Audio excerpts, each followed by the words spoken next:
Thank you very much. I would like to ask one favor because the whole idea of this thing is the young men who wrestle.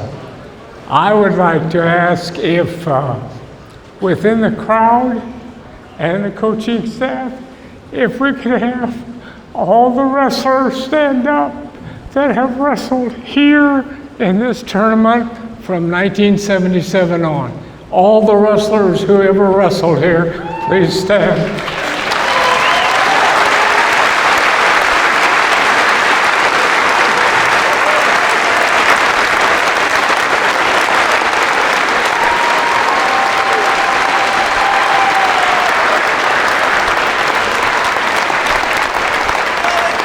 Thank you.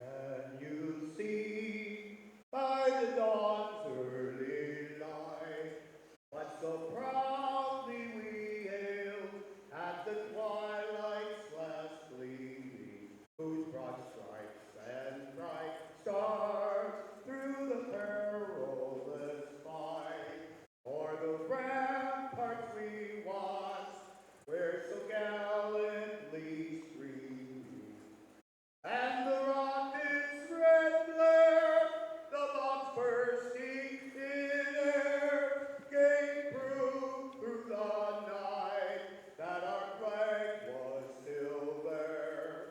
Oh, say does that star-spangled banner yet wave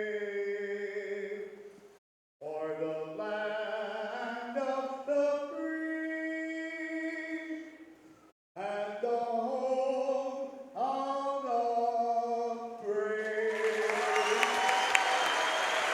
Ladies and gentlemen, welcome to 2019 Al Smith Classic Wrestling Invite here. I am Evan Bordner with the Mishawaka Network, and I will soon be joined by Al Smith up here in the booth, as well as I believe a member of Indiana Matt is what I was told. But we are getting ready to start here soon. We will be starting at the 106-pound weight class. These wrestlers have grueled these last couple days to find themselves here in the finals, as this is it's a two-day tournament. We're been here about a day and a half now as we're getting ready to enter the finals portion. As it looks like we are actually going to start with introductions here. 2-7 on his career. He's a freshman, sophomore state champ, an Indy 8 champ. He was fourth at Al Smith last year. He has a 3.8 GPA.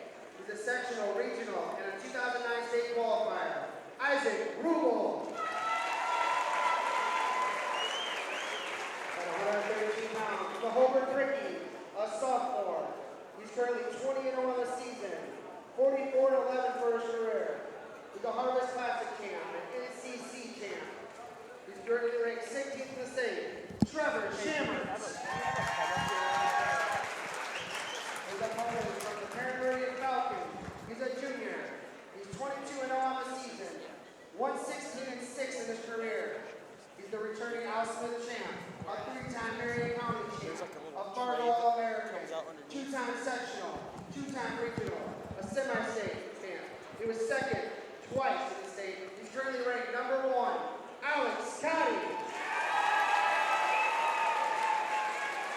Ladies and gentlemen, again, this is the 2019 Al Smith Classic Wrestling Invite here, right here in Mishawaka, Indiana, in the Cave. This is one of the most prestigious tournaments in the state, dare I say the country. I believe it's the biggest non-state wrestling tournament in the country at 32 teams.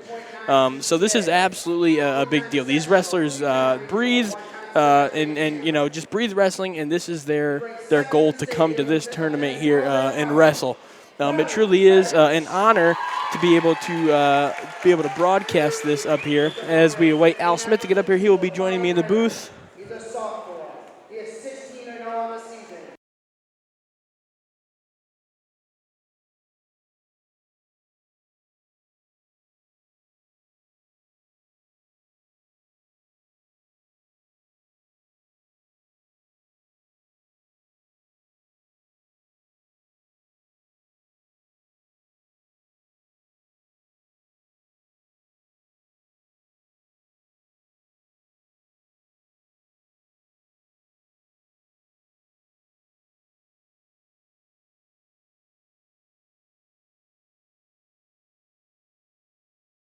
state last year at 106. He's currently ranked number 6 in the And state. ladies and gentlemen, again, we are here, 2019 Al Smith Classic Wrestling Invite. I'm joined up here by Nick Wiesjohn. How are you, Nick? Great to be here, man. It's been a while since I've been in this gym, and it's always a trip to come back and see this tournament. It's one of the hardest in the state, and it's going to be that way, I think, till the end of time. Yeah, absolutely. I was just actually talking about this wrestling tournament's real prestige. You know, everybody in the state, dare I say the country, kind of knows about this tournament. Can you speak a little bit to that, what that's about? The Al Smith, to me, has always been the tournament that once you get here, that's going to let you know where you're at. It's a lot of coming out parties for wrestlers. You see a lot of kids who maybe weren't even noticed in the beginning of the year, make a big name here, and then they go on to place at state or win a title or medal. There's no place in the state, and I've been all across it, that I've seen a tournament at this capacity and this challenge, at least, especially in Indiana, and not so much in the country either. Yeah, absolutely. I know that there's certain people who would tell you that this tournament may be harder to win maybe than the state tournament. What do you think about that? I would agree. I've seen kids who've placed at state multiple times place less here. It's always a grinder when you're in the middle of the holidays. You have to come out here, wrestle 2 tough days, 32 teams. It's a lot to string together all those wins. And ladies and gentlemen, it's my absolute honor to introduce the man, the myth, the legend, the namesake who has just joined us up here, Al Smith. How are you doing, Al? I'm doing okay. This guy sitting to the right of me here, I'm going to use the word upset, but, you know, he obviously wouldn't think that. But Hobart High School had a returning state champ in this tournament, and Mr. Wiesjohn here went out and beat him in the semifinals. So it was, you know, he's been around the block a couple of times, doing a really good job. Absolutely. And we were just talking about kind of the prestige of this real tournament. Can you speak to that a little bit? How important this tournament is to these wrestlers? To these wrestlers, you'd probably have to ask them. The thing that I am impressed with is, and, you know, I throw out 182 because that's the only one that I really know that much about. 182 pounds, you have 9 guys that were ranked in the state. They only bring 8 guys into the semifinals and finals here, so that means somewhere along the line at least one guy who is good enough to be ranked in the state didn't make it into this second day. That just is awesome to me. These guys, and I think we're going to start off here with one, the Belmont kid. He, you know, I say he's just kind of on fire this morning in the semifinals. So we'll see. Crown Point's got an unbelievable number of lightweight wrestlers here. So we'll find out whether the Belmont kid is for real or not. But, boy, he looked good this morning. Absolutely. And we were talking about it earlier. We got 2 Mishawaka wrestlers who are going to be wrestling in the finals here for first place. That is Joe Walker, of course, who's committed to go to Michigan, and then you got Jake LaPlace also wrestling. Those are some really incredible talents from Mishawaka. I tell you what, this Joe Walker kid is one of the most explosive kids I've ever seen in my life. Coach Wiesjohn probably could, you know, talk about this more and better than myself. There are a lot of people who are really great athletes, but not necessarily great wrestlers or great football players or whatever else sport they may be involved in. Joe Walker is one of those rare individuals that is not only a great athlete, but he's also a pretty doggone good wrestler. So we'll find out here. I did not mention, and I wanted to, and I'm getting old, I forget things. There's a guy that's got a guy in the finals here. Plymouth High School's coach, his name is Bob Reed. In the world of athletics, and, you know, again, you know, Wiesjohn could probably relate to this something more than I can. Very seldom do you find guys who are athletes and or coaches or officials or whatever who are really nice people. Bob Reed is one of the most moral individuals I've ever met. You know, he's a great coach. He's had 2 or 3 state champions, and he's got a guy in the finals here by the name of Calhoun that's pretty doggone good. And Bob Reed has, and I'm telling you, for the 2nd or 3rd year in a row, he said, this is it. I'm done. I have 3 grandsons in Ohio, and I would like to watch them wrestle, and all 3 of them are involved in wrestling. So he swears up and down that this is it for him. We'll see, but he's a great man. Absolutely. Again, I'm sorry, go ahead. They just introduced Joe Walker, and we're sitting right up on top of the Mishawaka cheering section, so it got a little rowdy there for a while. Yeah, the sound definitely carries in the cave here. It absolutely does. It bounces off those walls. That ceiling up there, it'll bounce right down. As you will probably hear on the stream a little bit of sound from the crowd back here, but that's one of the things that makes Al Smith great. It's always a packed house in here. Always people here cheering loud for their wrestlers, and it really is just a unique experience. I know I'm honored to be here and do this today. I just have a question here because I look at it and I say, you know, you're in charge. I want to know when you invited Cathedral. I mean, they last year and this year, they are just dominant. And I look at Crown Point and I say, boy, Crown Point in a given year, Crown Point would be the team to beat here. But, boy, Cathedral is just awesome. Cathedral's definitely brought in a lot of great athletes over the last few years. You know, they've never seen you think they're done with their classes. You think they don't have anyone back, and then someone steps up and is a big talent for them. And they've won 2 state titles because of it. Zeke Seltzer, who is, 120? He is 120, I believe. Yeah. 120. And this is a rumor, you know, you can correct it. He was in the final match of the national championships in the cadet? Yep. And had a lead with less than 10 seconds to go, and unfortunately the guy took him down, and so Zeke Seltzer placed 2nd in the nation. I mean, that's pretty good. Yeah. It's the thing with these athletes here is when you even explain that level, to us it's amazing, but to them it's just another step. So I'm sure that hurt Zeke a little bit, but I've seen him wrestle. I've watched him wrestle for a few years now, and I think he'll be on top of that podium, and I think he's got a good future ahead here, and I'm better at a collegiate level as well. Yes. This heavyweight that they are introducing, the kid from Penn, DeVault, how do you pronounce this? I believe it's Hezzy. I believe Hezzy DeVault. Hezzy DeVault. I don't know. Hezzy DeVault. Hezzy DeVault, yeah. And the kid he's wrestling is from a Cathedral. And I tell you what, Cathedral has, over the last several years, had a kid in the state second day of the state finals at heavyweight. Yep. So that's going to be a classic. So we start out down low with some real bell ringers, and apparently we're going to finish up with a bell ringer too. These 106-pounders, they're always the most fun to watch, I feel like. Those bigger guys can get after it too, but these guys are they're little, we used to always call them ankle biters. I was one of them.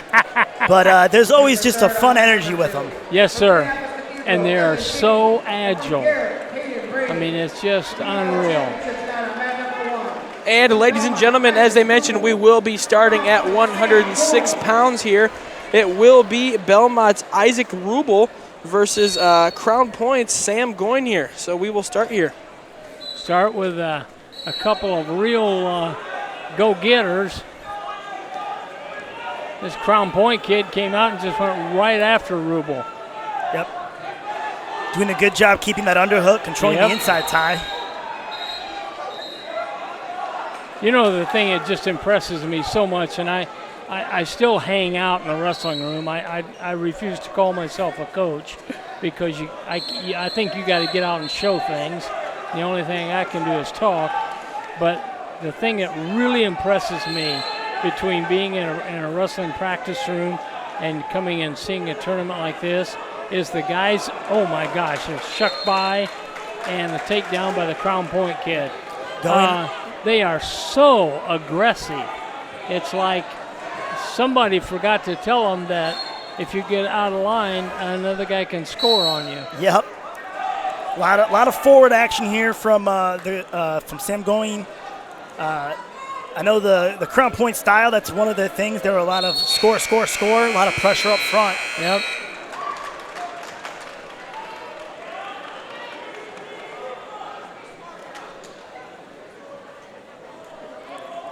Oh, and there looks like we have a switch attempt. And that's going to be a reversal. And he got it. Old guys like me just remember back when Belmont used to come in here and just wipe this tournament. I mean, sometime there in the 80s and 90s. Yeah. Yep. I mean, it's just, Belmont just tore it up. One of the most prestigious schools out of the Fort Wayne area, always been a state contender. Yep. And they've won, what, 3? Maybe 4? 3? I know they've won at least. Hayes won 2, and then Farouk won 1. Farouk won 1, I think. I think 3. So they've won 3 state championships that we know of here. They're awesome. All right, so 2-2 with 40 seconds left in the first period.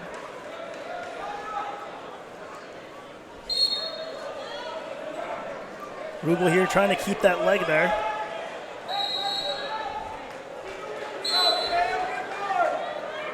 If we have some old guys watching wrestling now, meaning in terms of 30, 40, 50 years old, the out of bounds has become pretty lenient by officials.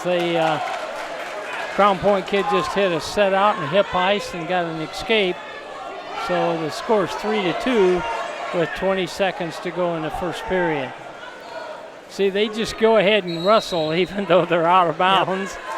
Yep. And that's come about in what, the last 3-4 years they've been kind of working on that. In college, you get a lot more space out there, and I think they're trying to give it a little bit to the high school kids, but also keep them safe as well. Official Leo there giving him a warning, just hands to the face, let him know, hey, let's keep it clean here. Yep.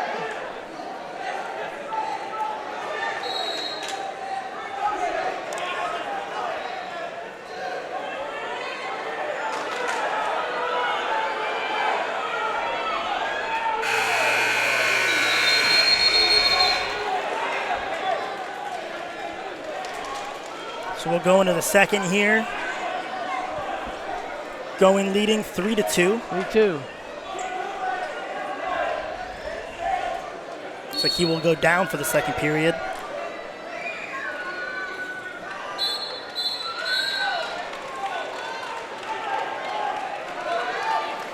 Good little, getting that leg in there. Yep.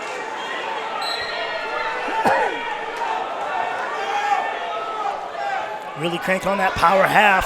He's getting a little high. He needs to make sure that he's not getting himself out of position here. Yep. He's got that one leg in, not going over the top for the other one, but boy, he's keeping those hips high. Yep. Looks like he's getting a little extended, a little over the top there, but he's got both legs in.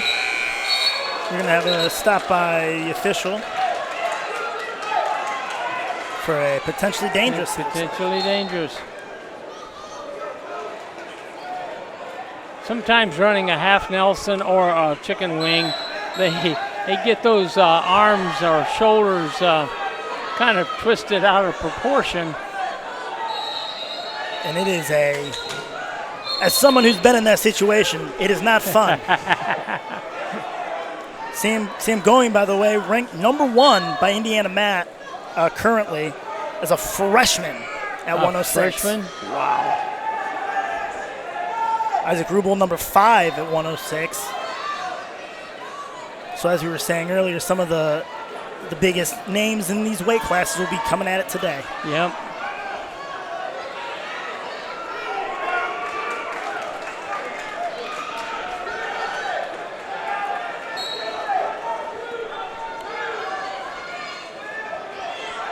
Rubble riding tough there with that seatbelt. Boy, he is. He's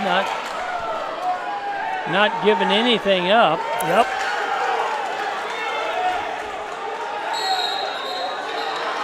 Let's see there. Okay, I know some of the coaches looking for a stall call because he hadn't returned to the mat, but I think there's enough action there that he will. He gave it to him there. We'll see. About a minute left here in the period. Going right to his feet again. Yep. Goebel going right over the top, throwing those legs back in. Coach Weechon said he went to a bar half on top, and that looks like he's going right back to it. Yep. Going looks head was in a little weird position there. He might have gave it some backs, but he corrected himself. He wants to try to get that right hip down to the mat so he can start working, get all the pressure off his hips.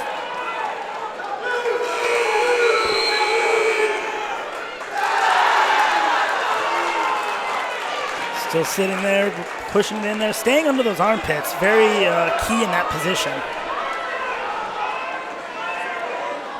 Crown Point's coming up on his tripod. Yep. Going got into a pretty good position there, but just didn't have the time to capitalize. Okay, score 3-2 going into the third period. And Belmont's taking the down position. Crown Point just let him go. Yep. Let him go, so now it's 3-3 in the third period. 3-3. And they're both on their feet. Going feeling way more comfortable on his feet. Didn't want to give up a reversal or anything.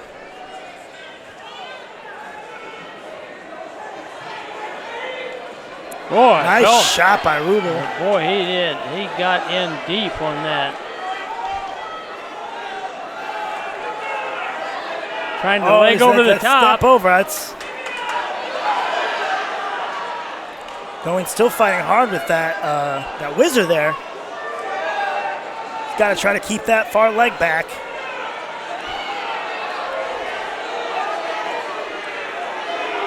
You can notice he's moving that leg back. That's keeping him from getting taken down. That's smart wrestling by Going.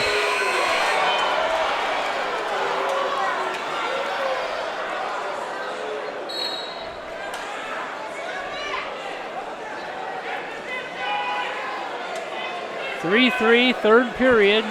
A little over 1 minute left. 3-3 tie. Oh, going with a nice little drag. Yep. Looks like he's got it. He might have it. Oh, man. He's reaching for it.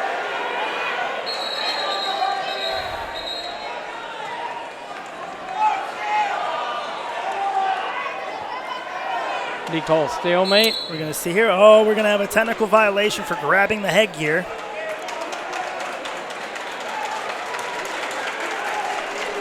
Unfortunately, they don't do that. None of that's ever intentional, but you get in that moment, you're just grabbing for whatever. Whatever I can get to hang on.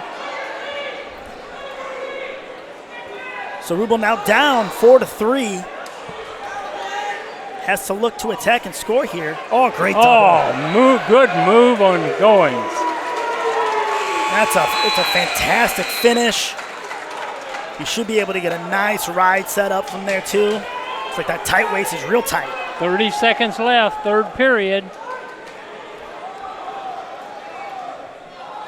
Just trying that spiral ride, just keep him extended. Yep.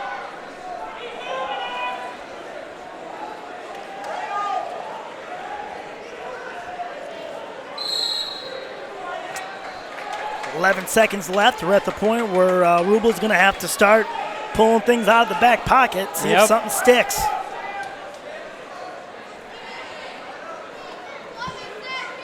That first move is going to be really key. Yep. And Crown Point got a better. Oh, a switch. Trying to hit that switch, but yeah. I just don't think he's going to have enough time now. That's going to do it. Yeah. Got a 1-point escape at the end. So it's our first champion of the day. Sam Going of Crown Point High School, #1 ranked in the state. You can tell Weisjohn comes from down in the middle of the state. He's looking at Center Grove there. And that was a really great match there, Alan Nick. So now we're going to move on to the 113-pound weight class. It will be Perry Meridian's Alex Cotty coming in at 18-0, actually #1, versus Hobart High's Trevor Shammert. That'll be a 20-0 matchup, so a really good matchup here, guys. Yes. I mean, we're talking about guys who don't know how to lose. Yeah, these are two hard competitors. Boy, Perry Meridian got him deep. Already on his back. Yep. The out-of-bounds line doesn't save you here. As long as he stays in, he can pin him out of bounds. He's got his feet, everything in, so he's in a situation where anything he can put together will score. But if one of those comes out, and that's going to be a fall right on the out-of-bounds line by Alex Cotty. I was about to mention Alex Cotty, not a shocker to see him here as a 2-time finalist in Indiana. Oh, wow.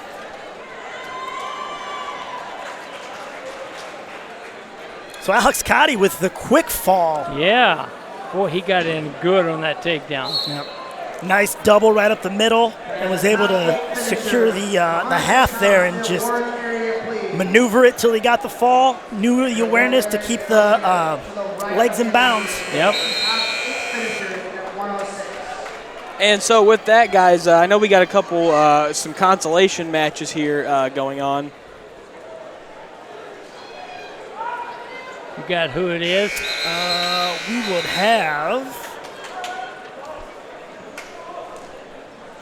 Looks like we have for third, we have Frazier of Crown Point versus Purvis of Penn. Purvis of Penn.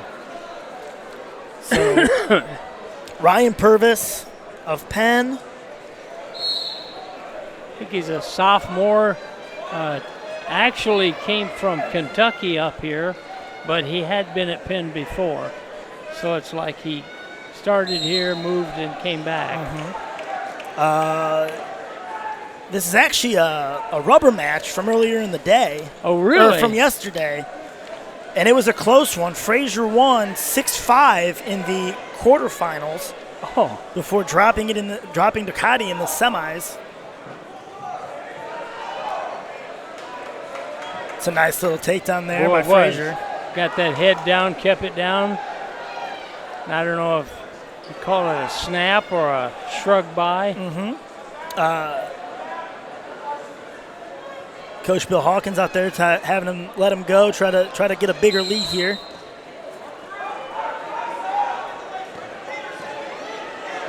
I don't know if it's possible for Crown Point to do it, but if they want to try to be in the team race for a championship, they're going to have to get any point they can. So any bonus point is huge.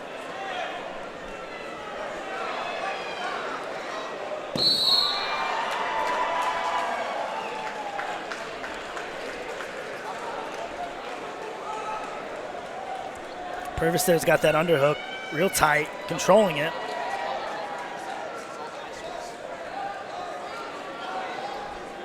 He's got to try to bring him back in here.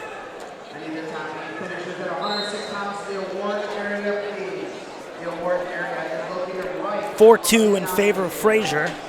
Logan Frazier, 30 seconds left. What did you say it was, 6-5 yesterday? 6-5 was the final yesterday in the quarterfinals. This is for third place.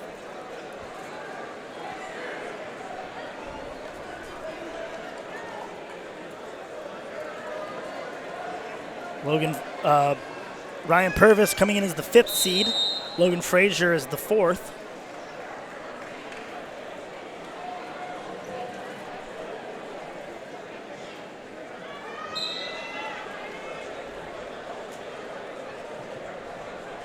Frazier, another good snap. That's about the second time that he's snapped down on that head and got Purvis's head down and spun around behind him. Yep. He's getting them down to his knees, and that's the key there. If you can snap someone down to their knees, they ain't as fast as if they're on their toes. Yeah.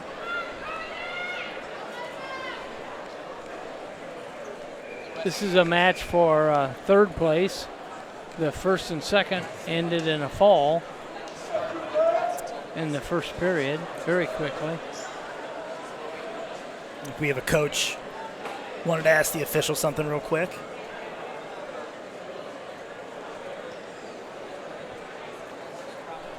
One of the things about the Al Smith that's great is the championship matches are going to be great no matter what, but you're going to get the same caliber of wrestling all the way through. Those quarterfinal matches yesterday were out of this world. They were. They really were.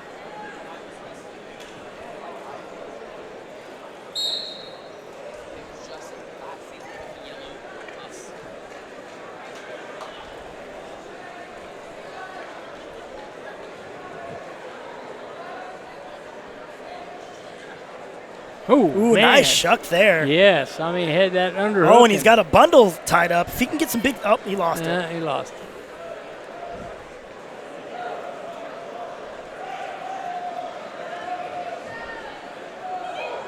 He's pushed that lead up to 9-3 now. Yep.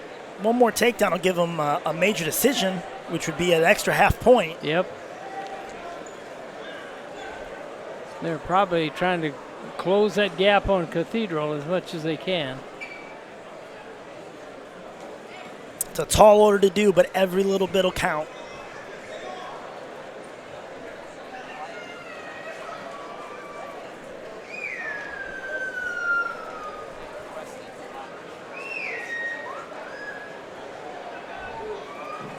Now, the pin kid tried to shuck by, didn't get it.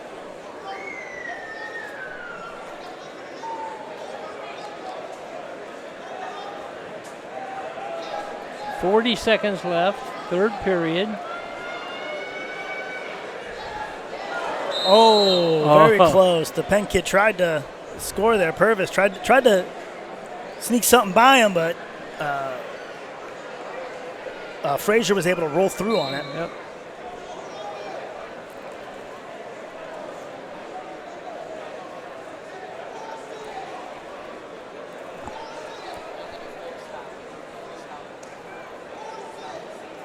Logan Frazier currently ranked 10th in the state as a freshman. That's unreal. Oh! Oh, nice little whip over there. Yep, caught him. I guess he's not going to get back points. I thought he was going to get back points out of that. He will hopefully hold on to it. So that will be the major decision, 11-3. That'll be an extra half point going to Crown Point for the major decision. And ladies and gentlemen, we are going to quickly move to the 120-pound weight class. It will be Zeke Seltzer of Indianapolis Cathedral. He comes in at 16-0 versus Riley Bedich of Crown Point High School. He will be at 11-0. It looks like Riley Bedich will be wearing your red there, so he will be red. And Zeke Seltzer of Indianapolis Cathedral will be wearing your green ankle there. So be sure to keep your eyes peeled and ready for some great wrestling. We have the #1 and #2 ranked kid in the state right here in Mishawaka. From Wawasee, Dylan Town. From Fort Wayne Snyder, Brady Esther. Zeke Seltzer, like I said, a lot of national recognition. Championship match on mat #1 at 120 pounds. At 11-0, Riley Bedich from Crown Point. Bedich is senior, three-time placer, state champion one in 2018 at 103 pounds. So these guys are not, this isn't their first rodeo. Yeah. What problem did we run into? Looks like we're trying, it might be a technical problem. yeah, it looks like there may be something wrong with the scoreboard here, I believe. They're working on fixing that. I believe what it is the weight class down there on the has not corrected yet. I think they might be having a track wrestling issue. See him on the computer over there.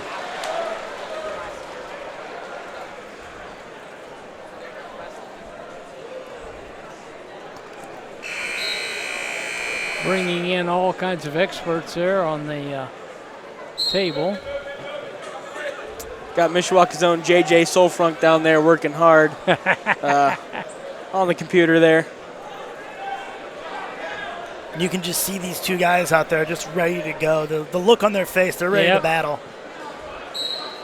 It looks like we're ready to go here. All right, give me a stopwatch and let's start. All right, now here we go. Number 1, Zeke Seltzer versus number 2, Bedich.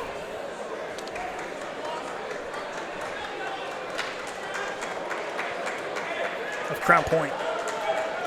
Seltzer in with a nice shot, holding on to that elbow there, that short carry position.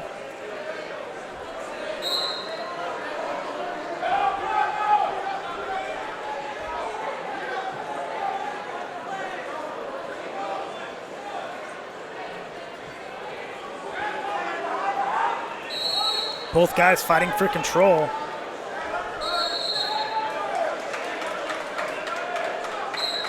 See him going for that inside control with those underhooks and going back and forth. Neither are falling. Oh, nice shot by Zeke. Well, he got in. Oh, Mendez was able to. Oh, what a double. Yep. Better's looking for a cow catcher, it looks like here. Zeke kind of felt it and backed off a little bit. Well, Bedich is just hanging on it, you know. It's like, you take me down, I'm going to try to roll you. Yep.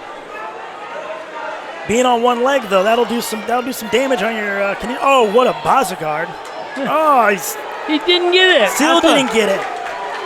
That's a fight right there. That was a heck of an attempt by Zeke Seltzer and a great defense by Riley Bedich.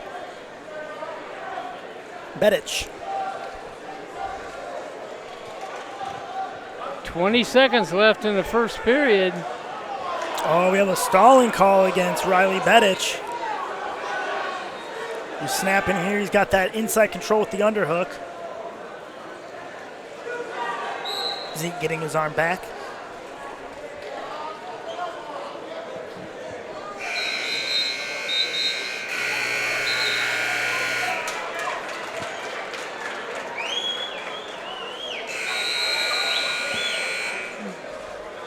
Zeke Seltzer going down here, trying to get that first point of the match.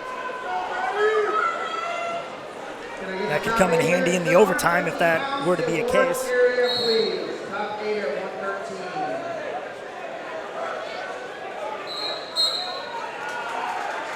Well, Bedich, Zeke got all the way to his feet, and Bedich picked up that leg and dumped him back down. Dumped him back down. Almost looks like Bedich might be a little bit bigger than Zeke here. Might have a little bit of a little size advantage.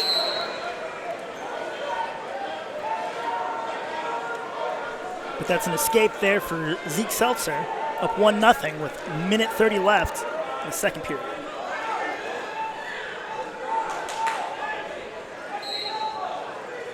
Again, back to this fighting in the tie-ups.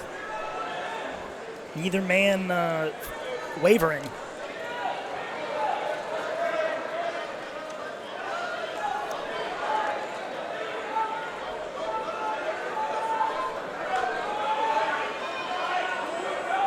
Oh, nice little throw by. Yep. Another nice shot. Nice little snatch single by Zeke Seltzer.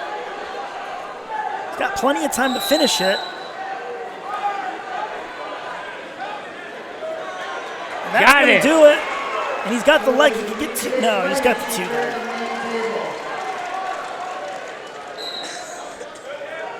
Zeke doing a great job staying patient there with that leg, not trying to force it when he had the time to, and just get it when he could.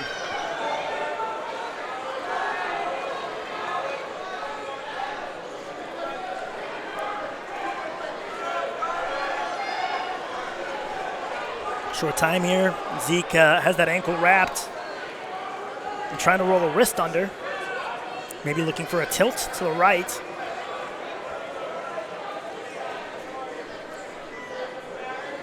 Got a lot of pressure forward. Took that arm away. Yeah, a lot of pressure on Bedic's hands. Yep. Score 3-0. Seltzer leads going into the third period.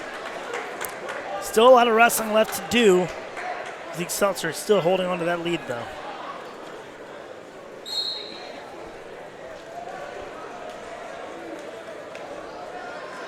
Boy, Bedic came right up. Seltzer looked like he just kind of cut him loose. Yeah, I think Zeke feels like he'd rather wrestle on his feet. He's had a few good shots.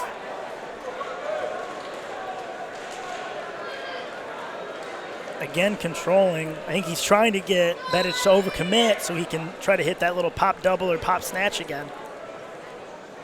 Right there. Yep, there it is. Comes up out the back there. Good job to get his feet out, too. Now he could try to stack him here.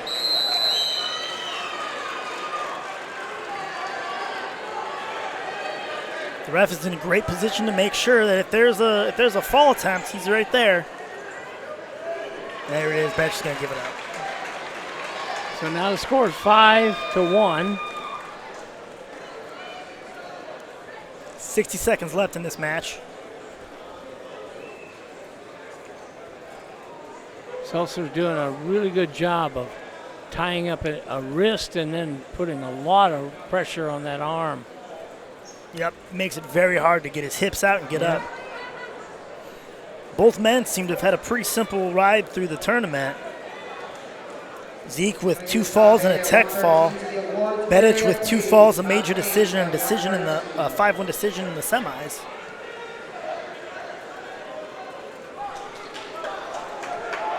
Twenty 20 seconds left in the third period. Scores 5-2.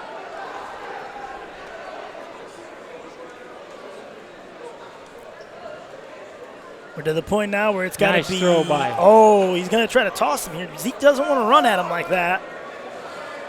I appreciate the aggression. Yeah. That's a good way to get tossed. Oh, Oh, he tried.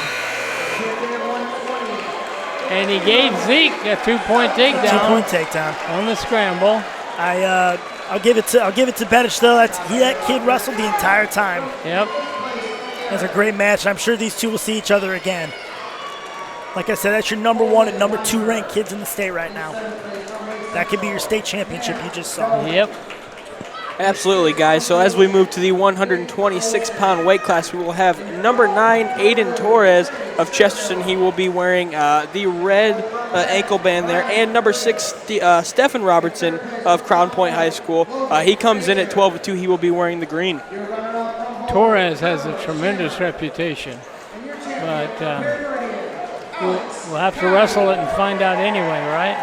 Yep, Torres comes in as the 8th seed and pins the number 1 seed in the quarters, and a pin in the semis against Brandon Mark from Mishawaka put him in the finals here. So we have an 8th seed versus a 2 seed. From Wawasee, Jace Alexander. Cathedral, Luke Gonzalez. In the championship match at 126, from Crown Point, Stefan Robertson Jr. From Chesterton, Aidan Torres. Stefan Robertson currently ranked 11th in the state, was a state placer in 2019. Aidan Torres ranked 13 as a freshman. His stock might go up after he pinned the number 8th ranked kid. Yeah.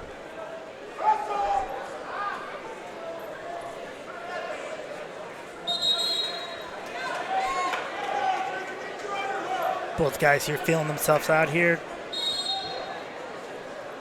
All good, little shot there. Shot. Still, no. Did a good job of pulling on that right arm and then going after the left leg. Another He one. got it.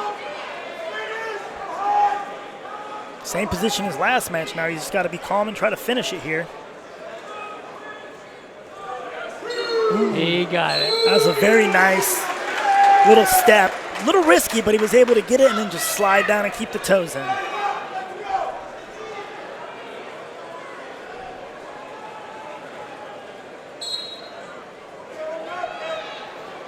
Trying to ride. Looks like we're getting for a switch there. Yep.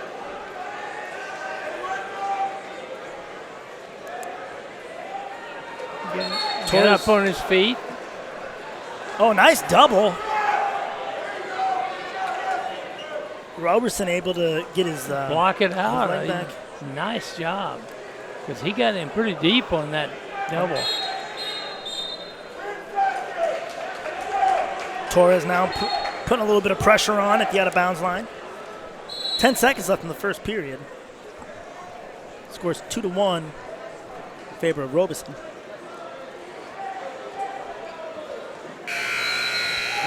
Sorry.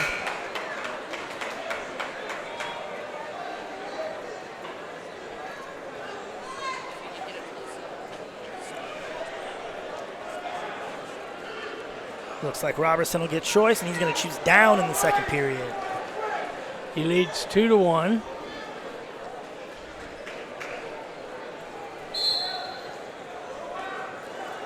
Blocked the first move there to Torres. Robertson still finds a way to get back up.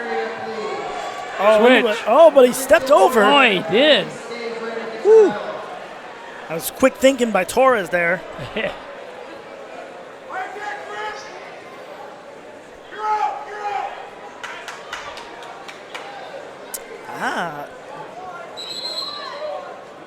All right, Henry Will giving him the one escape. Gave him one.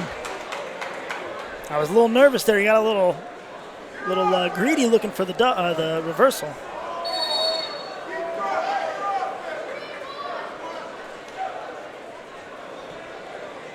So that'll tie it up 2-2. 2-2 or 3-1? No, 3-1. You're right. Yeah. 'Cause it was Robertson. Oh, he got in that single again. He's dumped him.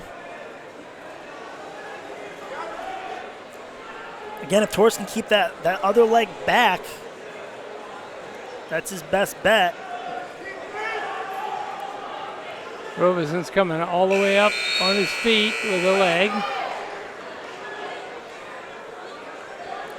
Keeping him moving, trying to make sure that he's going for that takedown again, and he's going to get it. There's the two by Henry Wilk. Yep. Cave got into a high double, but had enough momentum and power to go roll through it. You can see his length is definitely helping him pull those in and finish them off.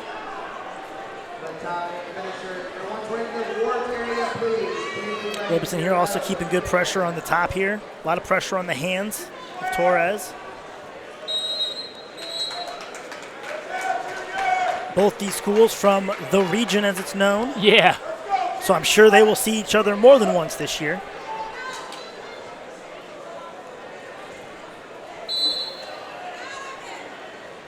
Nice claw there. Claw. Came out of it. Going to a head lever. Yep. 20 seconds. It looks like he might be looking for that chicken wing. Yeah.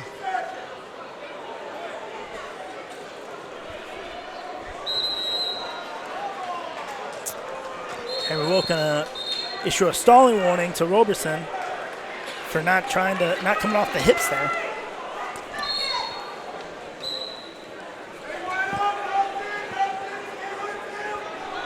Short time. Torres trying to just get a point here. Yep. Tried the high leg over and didn't get it. It's very risky there for Robertson. Yeah. Because that situation can also get stalling on you, and that could have still given up a point. But he avoided it by dropping down there at the very end. Torres coming down. So Torres keeps losing that inside leg there. Having a hard time keeping his hips under him. Robertson just kind of dogging him on that one shoulder. Yep. He'll need to be careful, though. He'll need to come off to the side a little bit. Yeah, a wing in and got it up over the top. So we'll start it down here. Minute 36 left, 5-1 in favor of Robertson over Torres of Chesterton.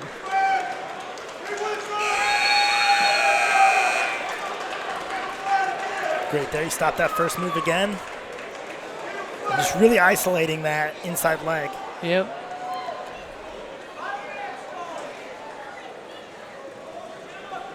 Chops on the arm, collapses him over on the side. Then he really doesn't go after anything from there. Yeah, he needs to jump off the side here. He's going to get dinged for another stalling call. Hanging on that leg there. Just come off to the side a little bit, show you're working.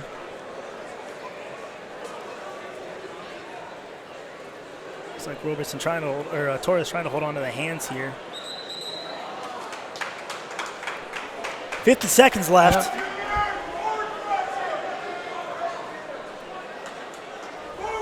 A reversal and back points would be would give Torres the lead. So it is not quite sealed yet. Boy, Robertson just is dogging that one side. Putting a lot of weight on that arm and leg, and I'm sure it's wearing him down. Again, staying on that leg. I think we might get one more stall call perhaps, but at this point I don't think Robertson's too concerned. Yep.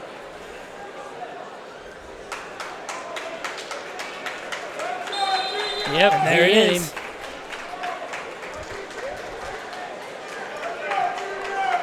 Yeah, some fans not happy about that, but I believe that is the right call. Yeah. Top guy needs to just come off to the side a little bit.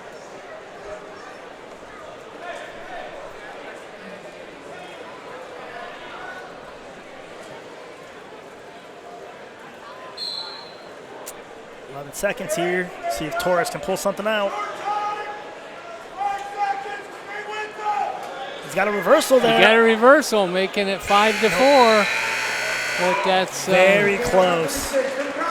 If he could have just caught him on his back there for 2 count, that would have been it. That's a great tournament for Torres either way. As an 8th seed coming in here. And ladies and gentlemen, we will move to the 132-pound weight class. It'll be number 1, Jesse Mendez of Crown Point versus number 6, Hayden Watson of Center Grove.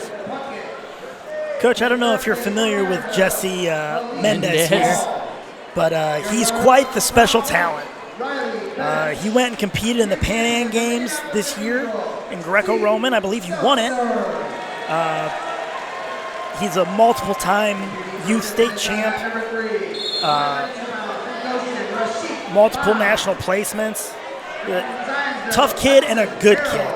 I've had the pleasure of being able to talk to him for a little bit. boy, he's really peppering shots here. And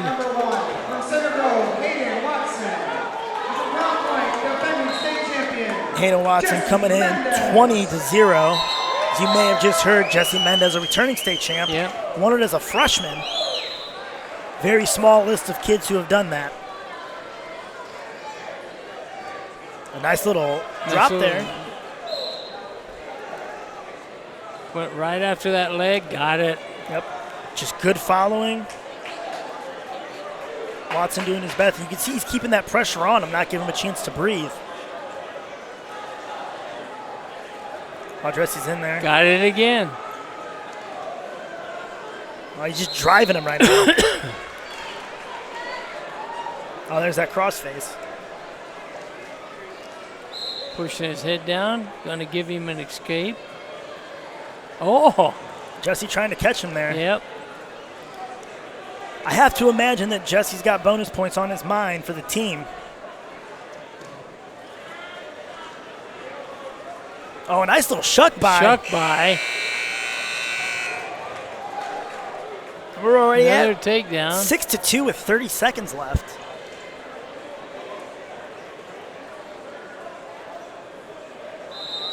There's not a lot of kids I've seen who wrestle at this ability and this style. A couple ones I think of in recent years would be maybe Brayton Lee, Nick Lee. From my time, you had Andrew Howe. Howe, yep. He was very much this kind of wrestler. who is, I'm just going to take you down a lot, and you're going to be very tired at the end. And Jesse just has not stopped for 2 minutes. It's the other takedown for 8 Stud points. cradle. Stud cradle. Got a leg locked There it out. is. And there it is, the fall. It's going to be an extra 2 points. I believe that's adds 6 points to the team for Crown Point.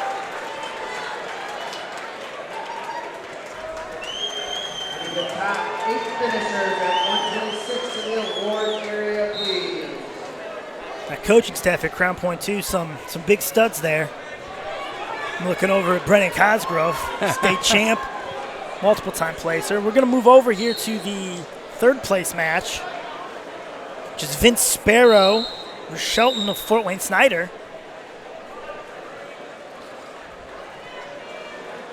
Well, I tell you what, Fort Wayne Snyder has, for a long, long time, had some absolutely unbelievable athletes. That's 100% true. They've always brought just tough-nosed kids in. Yeah. You know, if you have a Snyder kid, you're going to probably leave with a couple bruises on your face. And Sparrow keeping the pressure on getting the stall call. Yep.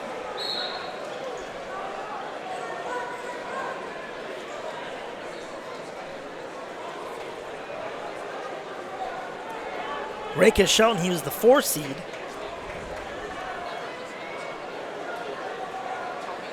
Boy, look at that. Just, I mean, in on a double. Hadn't finished it. This is another one that we saw earlier in the quarterfinals. Sparrow came away with a 4-0 victory before dropping to Mendez. Right now, 4-2 in favor of Rakesh Shelton. Yeah, Fort Wayne Snyder. Fort Wayne Snyder. So it's not enough to beat someone once in this tournament. You very well may have to do it again. And it's never easier the second time. Well, that's a fact.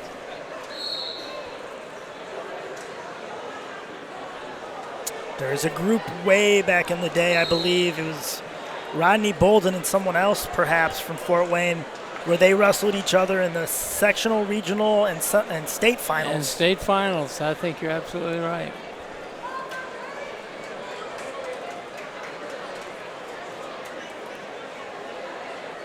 Sparrow up here. Looks like we're dealing with an issue on the scoreboard.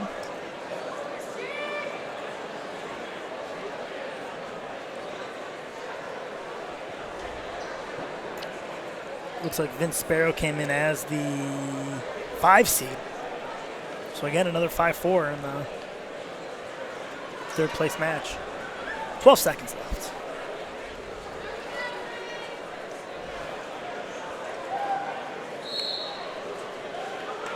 Boy, Sparrow gets up on his feet really quick.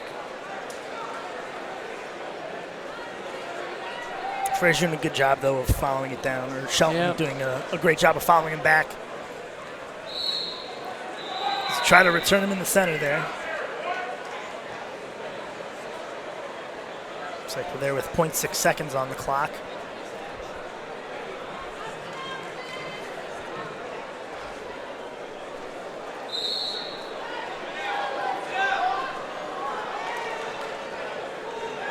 Oh, almost.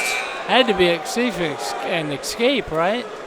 Yeah, I'd have to say that's an escape. It was a loss of control there for sure. That'll be 4-3. Shelton going to take down here in the third period.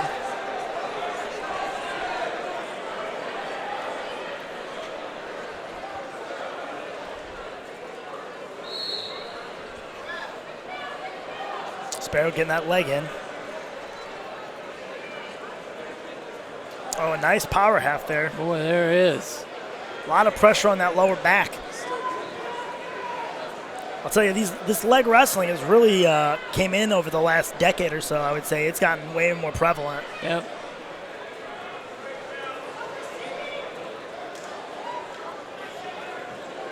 Been doing a good job. It's not enough to ride him out, though. Sparrow's going to have to turn him. He's got to turn him.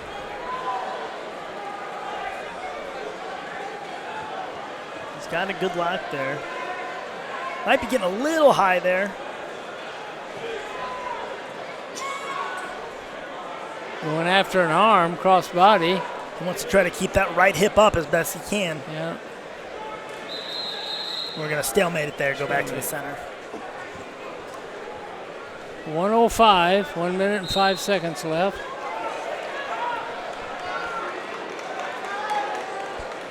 He let him up. Gave him a 1-point escape, make it 5-3.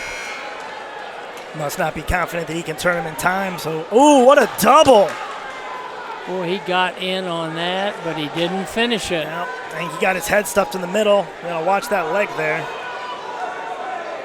It's going to be hard to get a finish either way with his head on the inside there. That's not a takedown. He's looking for what's called a Merkle, but he doesn't have the right. Ooh, there it is. He got that leg hooked. 30 seconds left here. We might be going to overtime. Score. In fifth with 129, Chesterton. In fourth with 154, Mishawaka. In third with 164.5, Meridian. In second with 218.5, Crown Point. And in first place with 261, Cathedral.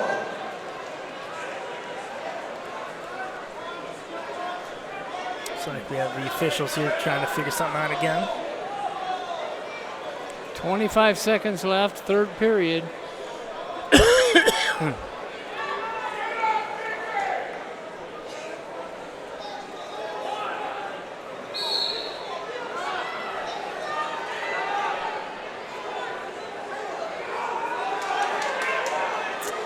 got to be careful. He gives up the near fall. 13 seconds. We're going to stop that one, it looks like, for potentially dangerous. Yeah. Takes it down to 13 seconds left. Sparrow's got to make sure he holds on. An escape here would be not great.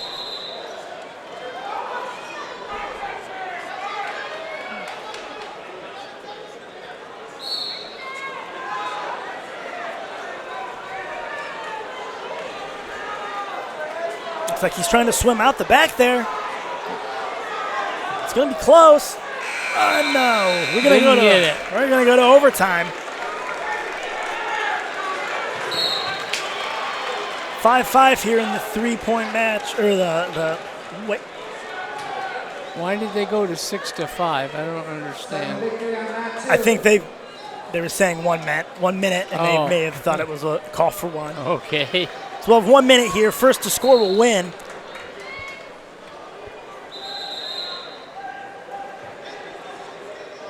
Headgear problem here.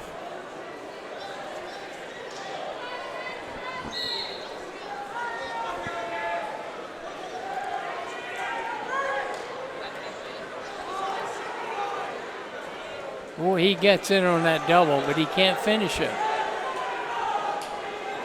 It's always an Occam's razor here. Oh, great defense there by Sparrow. Is who's going to shoot first? Do you got to feel comfortable in it, or do you scramble? Yeah. We're going to see here 30 seconds left. He's got it hooked. If he can get his head out, he might be okay, but he's got to get that head out. Ooh, we're going to stalemate it. 22 seconds left in overtime.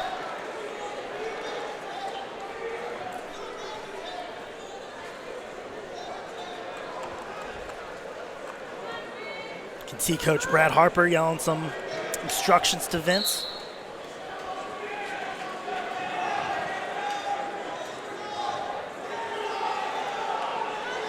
Oh, a nice double shot there. Both guys thought at the same time. Yep.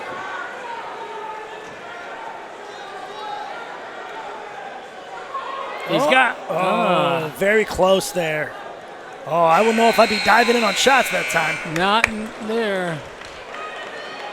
Now this is where conditioning starts to become a factor. We're going to go into two 30-second periods. One will be up and one will be down. Each will get a chance. If at the end of it we are tied again, we will go into a ultimate tiebreaker.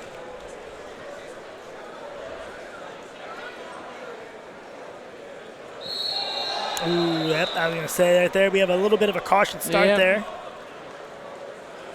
I think both guys have at least one caution. If you get 3 of them, it is a point.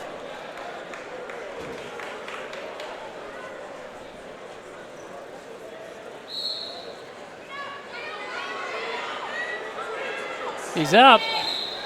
Well, He's up and hanging on. yeah. Got to really stop that first move.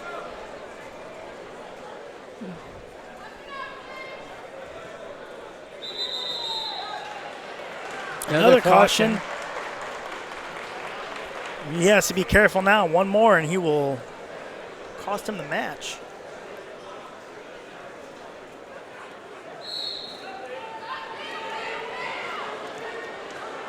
Just let him go.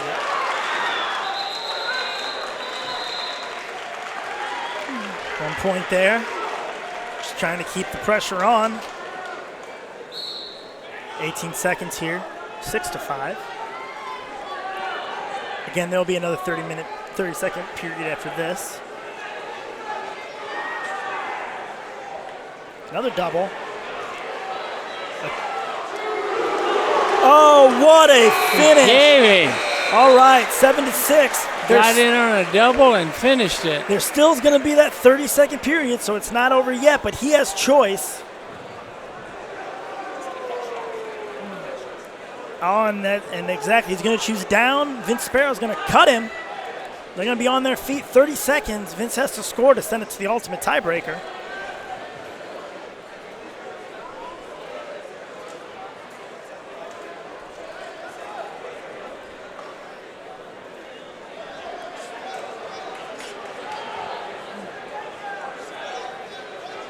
Eight, 6, 30 seconds. Both on their feet. Shot by Sparrow. No real setup by either guy. Looks like they're just going on guts at the moment. Shelton trying to keep it tight there. Looking for that throw by. 14 seconds.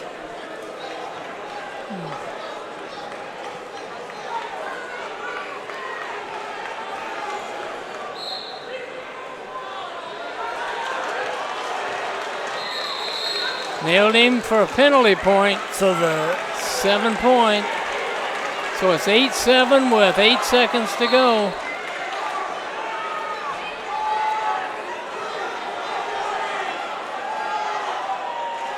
And that'll do it.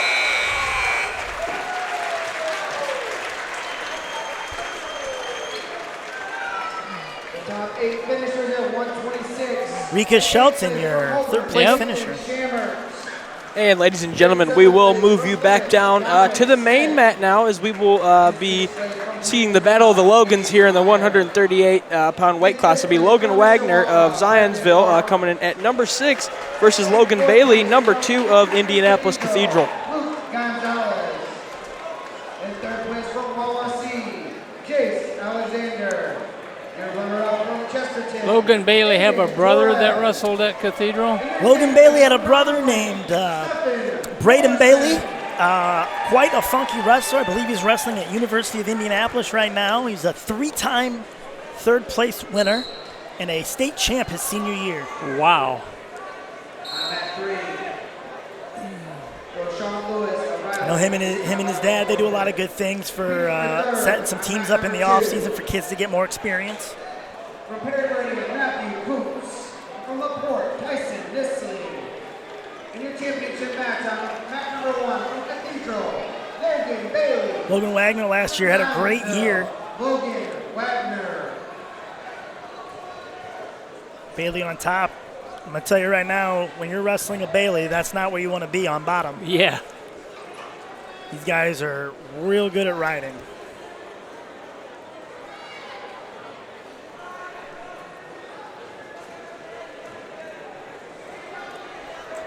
Got a bar half, and boy, he's stretching him.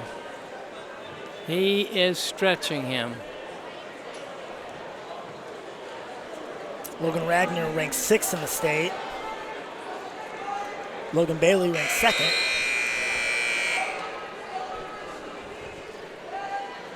Boy, Bailey's got that.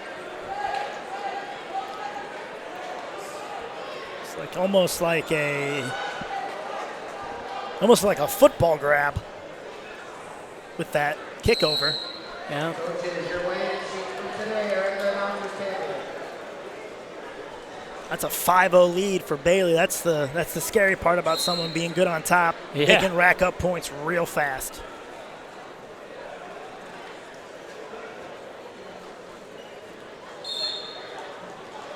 Bailey getting that leg in again. Jam, and boy, he hits that leg in there.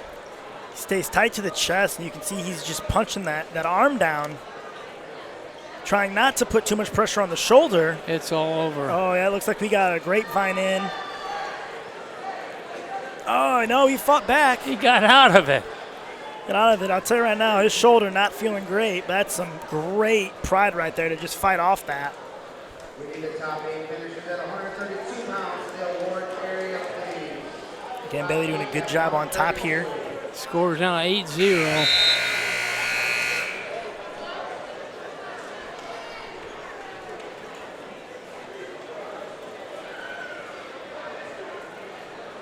Going into the second period here, Wagner going to pick neutral. Boy, Bailey got in on a low leg single, right down on the ankle. Yep, he's going to see if he can funk through this here. He got his head under the leg here. He's trying to come up. And there it is.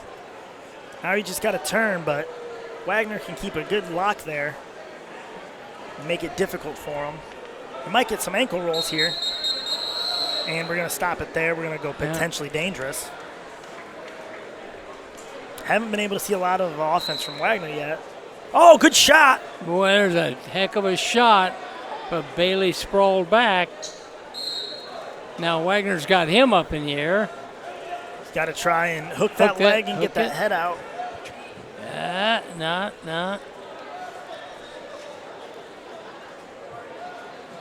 Now you also have to be careful because that's prime leg cradle territory.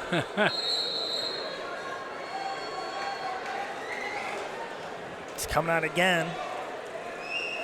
He actually had his head out, which might have been the better way to go, but Yep. circling that knees and he's going to pull it in there and get two. Yep, got two. Tightens the score up a little bit, 8-2. All right, he's going to take him up again. You know, he's got to make up some points here.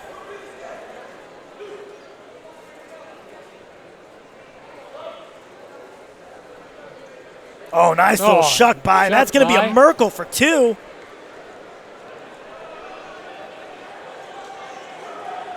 Didn't get much out of it except that point, but I'll tell you what, that's the thing that makes you the good wrestlers great and the great wrestlers champs right there is things like that. Yep.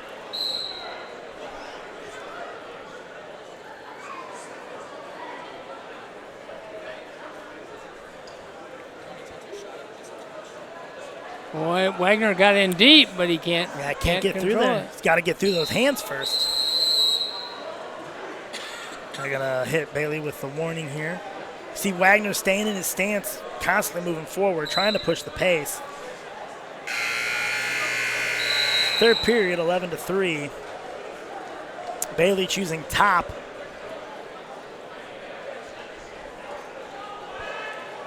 Logan Bailey, your 2018, got third at 106 pounds.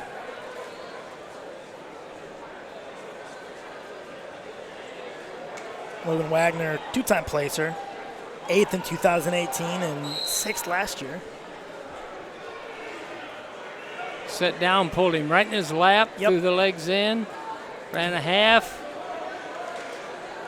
You can see Logan kind of pulled that leg in. Wagner pulled that leg in.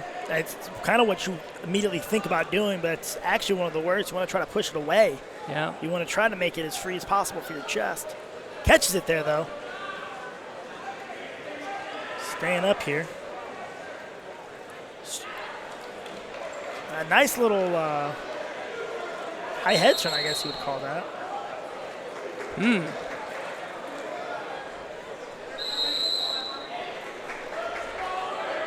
15-6. 15-6. And Logan Wagner's looking to win here on just pure guts. Yep. I think he just keeps coming in. He's got to keep those hands up. The minute those hands hit the ground, that's a takedown. It's a great call by official Troy Hahn not to call that immediately. And there it is.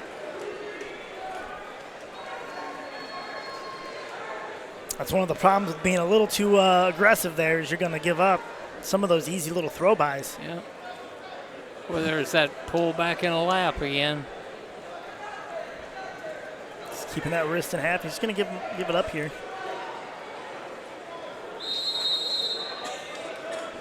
Good ding for Stalin. So another point for Logan. He's going to need to get hit a few times if he's going to come in here, and I don't know if he's going to get it in 30 seconds.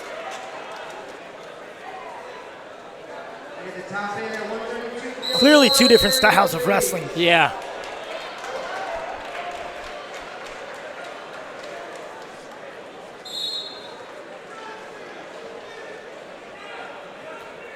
He might get hit again. He's got to make, ooh, right into the leg. There you go. That's smart. Also kind of smart of him. Grab that leg there, try to get the potentially dangerous, not wasting any time. 20 seconds left. Scores 17-9. Bailey just dive in for a shot, try not to get hit for stalling again.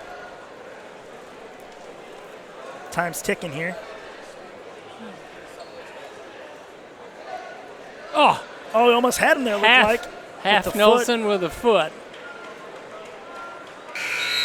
And that's going to do it. Logan Bailey will be your Al Smith champion at 138 pounds. The top 8 at 132. In 8th place from Jintown, Ethan Eberhard. In 7th place from Lake Central, Isaiah Potts. In 6th place from Goshen. And ladies and gentlemen, with that, we will move to the 145-pound weight class. It will be number 2, Brock Ellis of Chesterton, coming in at 26-0, versus number 11, Orlando Cruz of Crown Point, coming in at 17-2.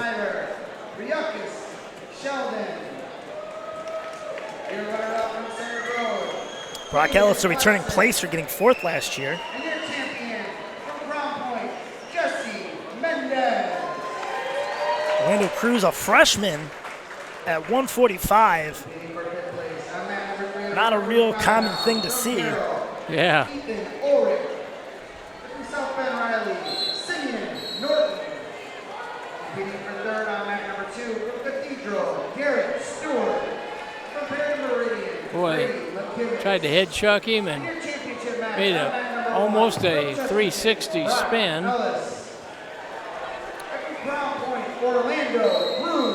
These two seem to have wrestled earlier this year. And it looks like Ellis came out ahead 10-2.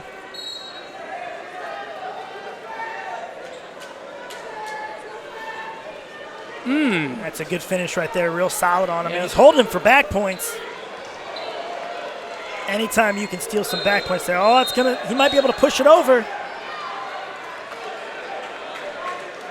That's a 5-point lead right out the gate. 5-point lead right now.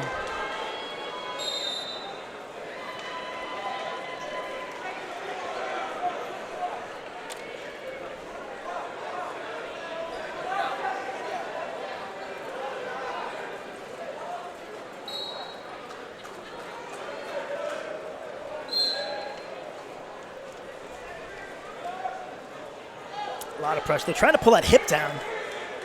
That spiral ride. Really playing the edge of that mat well, not letting him sneak off, being able to keep the pressure on him, wear him down.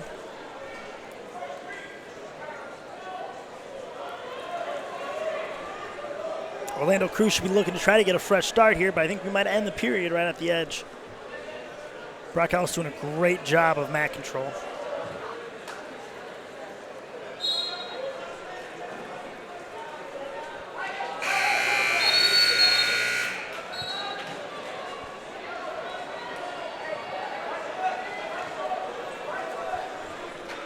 Second period, 5-0. Favor of Brock Ellis of Chesterton.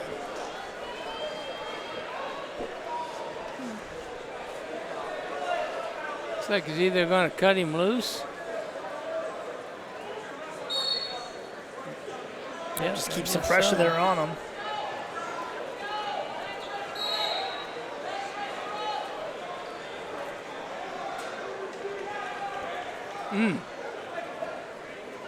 Nice sag on that 2-on-1. Yep. Now he's got to return them first to get those points. There it is.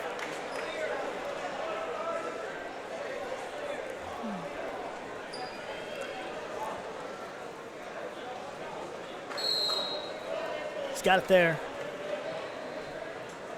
There you go. He's driving that butt in, or the knee in his butt there, try to knock him down.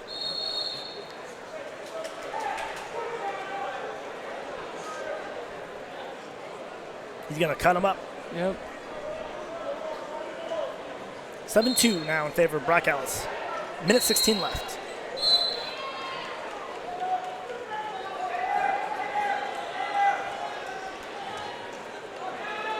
Couple of attempts at head snaps, but Oh, a nice little boy, reshot, but there, yeah. Orlando Cruz kind of aware to it, stepping away. Oh, good reshot there again with that little arm Oh, drag. man. Oh, ooh! Both guys wrestling well though. Yep. Oh, that's a good little series there. Both guys almost having a shot to score. Ellis might have gotten a little too greedy there.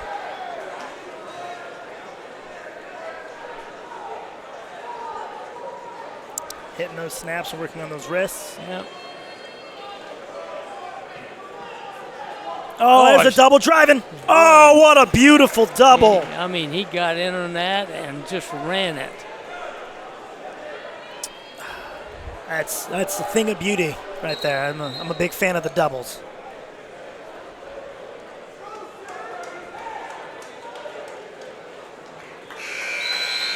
Riding him with a claw, but Short time here. 5 seconds left. 9-2. Brock Ellis. Second period.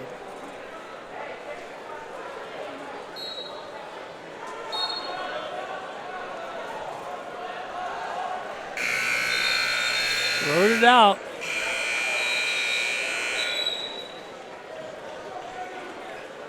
So Ellis is going to go down.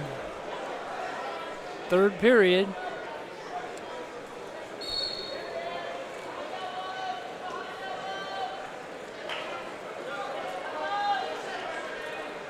Oh, man. What a wonderful little turn there. And the way he did it, he got the escape and the takedown as opposed to a reversal. That's 3 points right there. 12-2 major decision currently with a minute 42 left. Oh, tried to go into a near side cradle in the stand.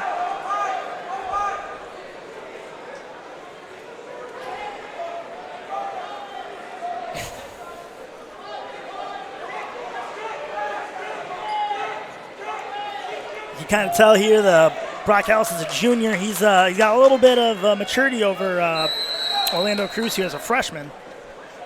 That'll definitely play a part, especially at these upper weights. Yes.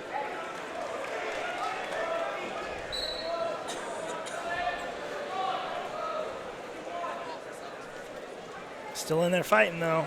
Yep. Ellis is doing a really good job of clubbing the back of Cruz's head in the tie-up. Trying to go into a snap down of some kind. Snap down, quick go behind, perhaps. Yeah.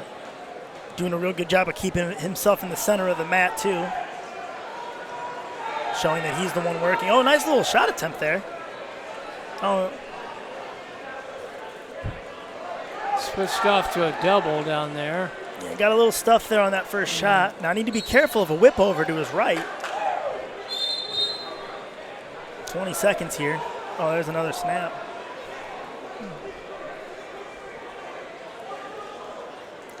There's a double, but a little bit out, a little bit reaching.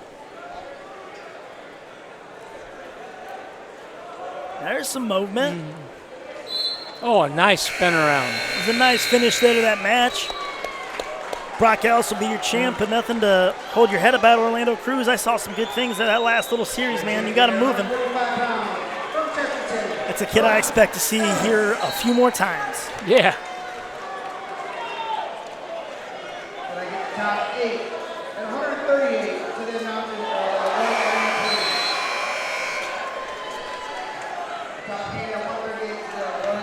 We're looking over now at the third place match. It's McKivitz of Perry versus Stewart of Cathedral. Looks like McKivitz just got a takedown with 30 seconds left. Went ahead 6-5, right? Yep. Yep. So 22 seconds here. I'm not sure if there's any stall warnings. McKivitz a freshman.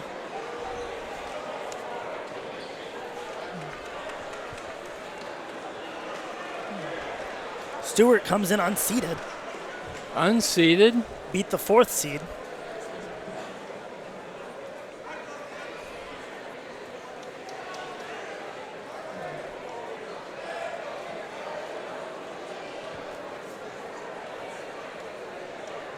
Brady McKivitz just into the rankings at 16.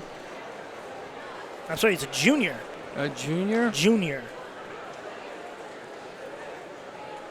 Maybe I'm getting older.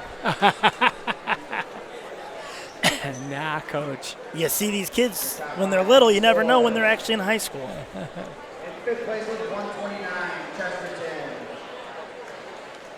In 4th place with 154. I mentioned earlier, you can see Braden Bailey kind of sitting over there in the Cathedral corner, giving Stewart some advice as well. I said earlier, he's a 4-time placer, 1-time state champ, never lost until the semis. Crown Point. Immediately starting with 266 points. Indianapolis Cathedral Fighting Irish. Well, there's that push here. McKivitz has to be careful. 16 seconds. That's good if he can get up. Oh, his head's high. That's going to be a reversal.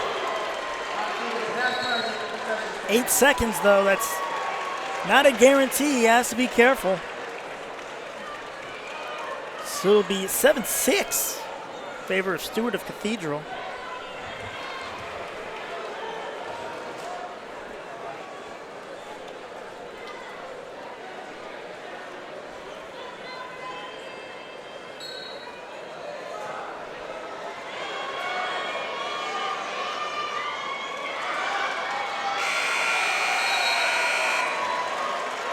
That'll do it. Stewart will take 3rd place for Cathedral. And moving to the 152-pound weight class here, we will have number 10, Cade Law from Columbus East, taking on number 12, Shane Bates from Zionsville. And while we got a second, guys, I just want to give a quick update on the team scores here.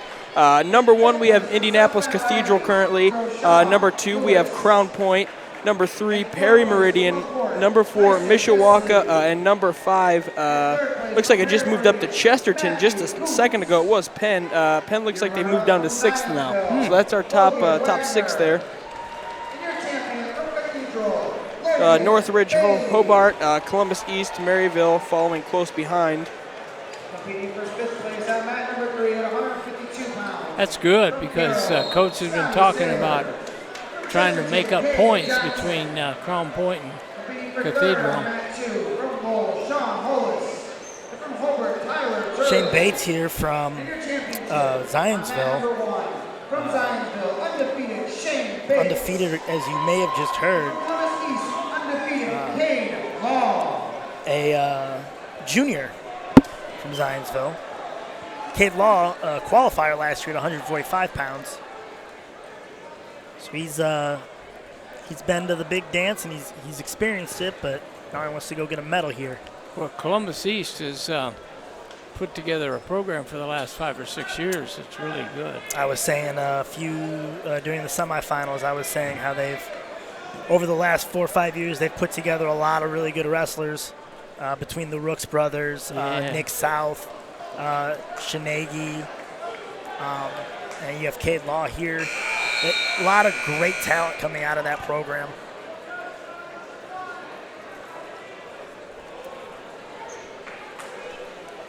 Both guys here fighting for control. Law keeping the inside ties, though.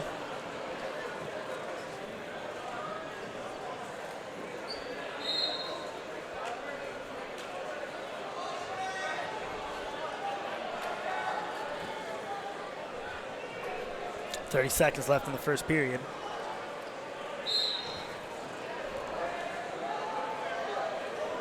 Oh, we're going to have a double stall warning. Oh, great shot on a low leg. Looks like that was the second double stall warning.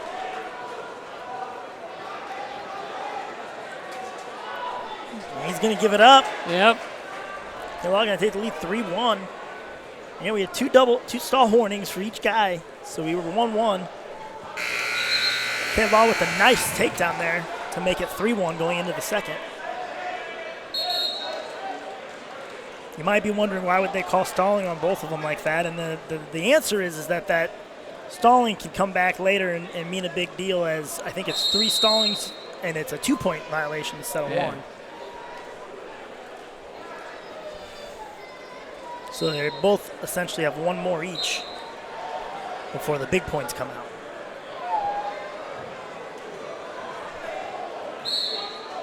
Law choosing down, coming up to his feet right away.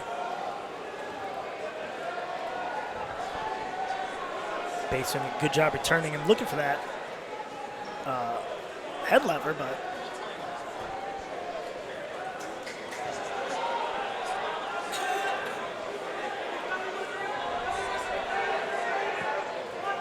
Columbus got on his feet, and Zionsville looks to look like, well, I don't want to take a chance on you getting a reversal, so I'm just going to cut you loose.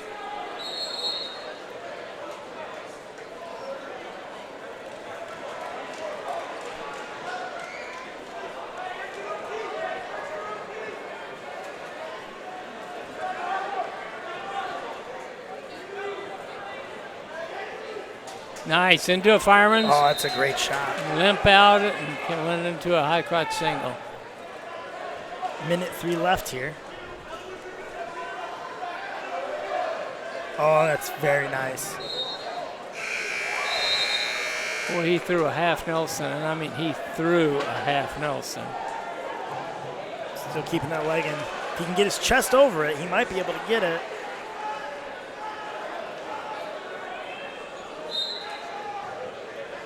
You gotta be careful. He's above that elbow. He might get it. Nope, he's got it bent, it looks like.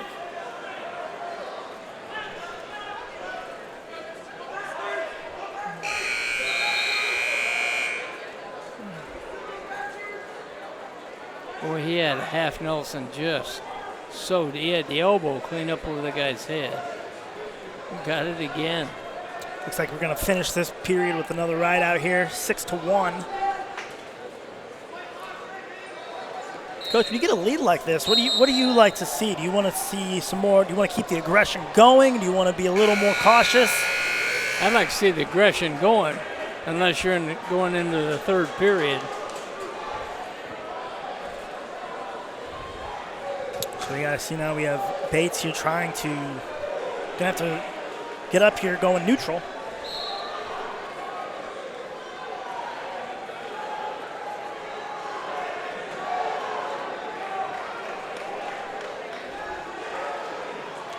Got oh, that's a nice shot. Very good.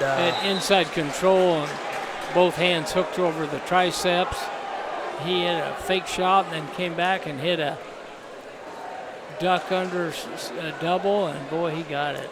Definitely could tell that Bates was not prepared for that one. He got in so deep. And as we said earlier, there's that stall call. Yeah.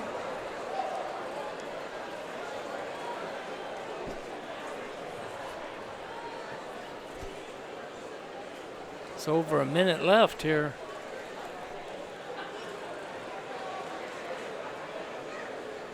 He's reaching over there looking for the crossface there, but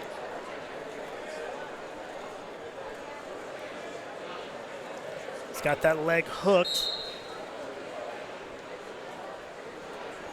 Thought he's going for a bar half, but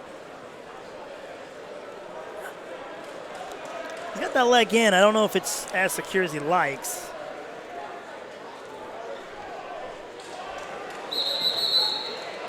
Another stalling call. That's going to be 1 to green. Okay, he's going to hit Cade Law for stalling. 2 to 9.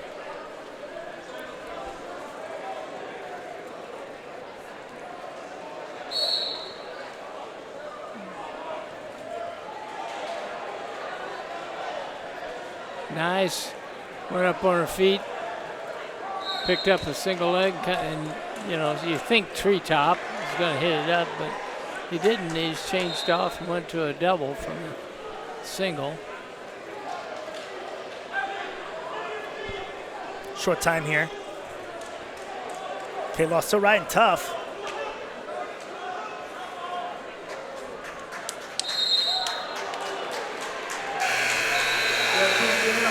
Nine two.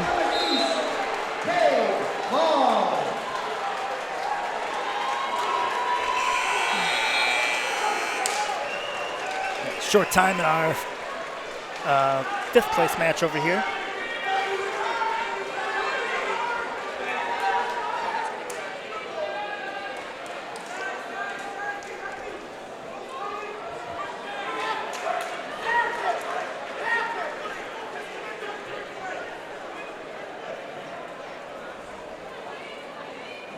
Five three with 8 seconds to go.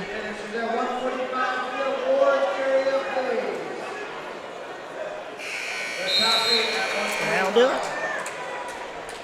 In 8th place from Bloomington South, Ryan Younger. And good matches all around there as we will move to the 160-pound weight class. It'll be number 1, Elliot Rogers of Indianapolis Cathedral versus number 4, number 4, Isaiah Levitz of Prairie Heights. Levitz has pulled off a Houdini someplace along the line. He was behind and hit actually a throw off of a reversal. Maybe in the semifinals I saw it. Again, these guys not used to the spotlight here. Levitz, a placer last year, getting 6th at 152. Elliot Rogers, a 3-time placer, 4th, 2nd, and 1st, turning state champ. Wow. So, looking forward to a good one here.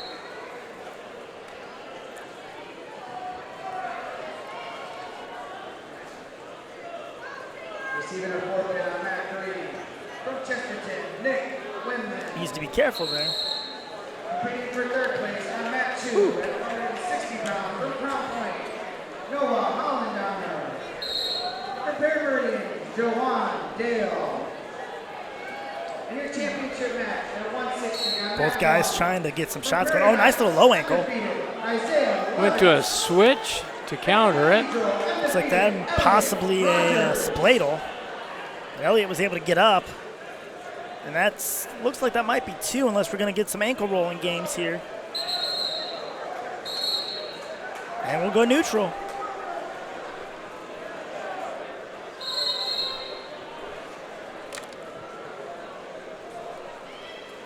Another nice shot there by Levitz. Another ankle roll.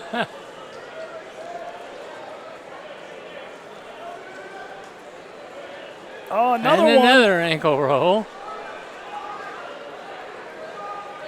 That might be it right there, though. There it is. There's the 2 for Elliot Rogers. They're saying he has the foot. Ooh, did we wave it? I might have waved it. Nope, they did not. So we're tied now, 2-2. With the reversal. It's a weird call to see, but it's definitely, I think, the right one. Elliot was clearly on top behind the elbows or the shoulders. 43 seconds left.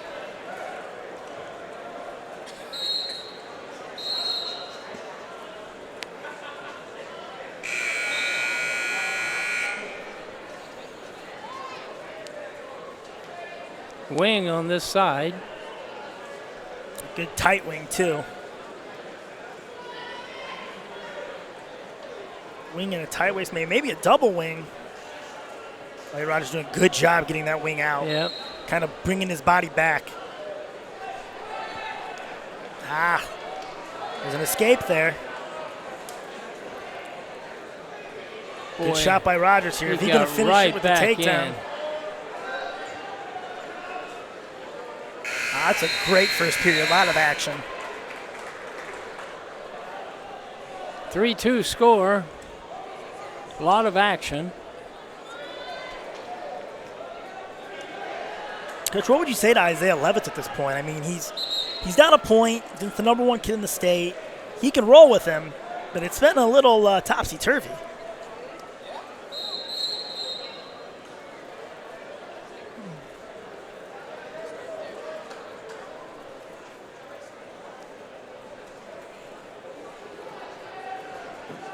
Levitt's on top here, trying to ride tough.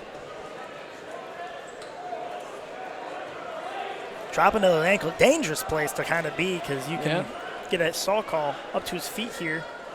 Elliot Rogers doing a great job of staying in bounds. And there's another escape, 4-2 in favors of Elliot Rogers of Indianapolis Cathedral.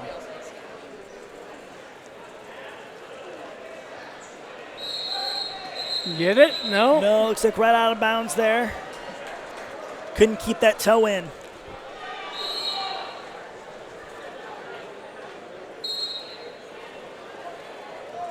Both guys not afraid to shoot.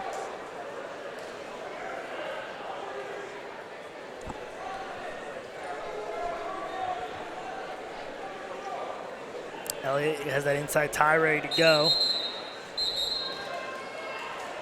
A little fake.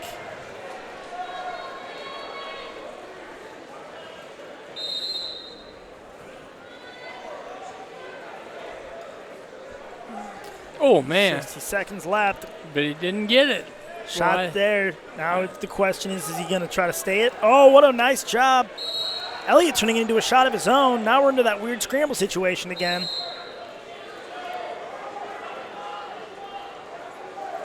You got to try to stay as tight as possible, but not let him get his head up. That's a stalemate call there by Mr. Colburn. 38 seconds here. You're still neutral. Ooh, nice shot. But it was nice counter. They're going to try and get what's. Oh, he's going to try to get that out. Oh, what a nice little. Oh.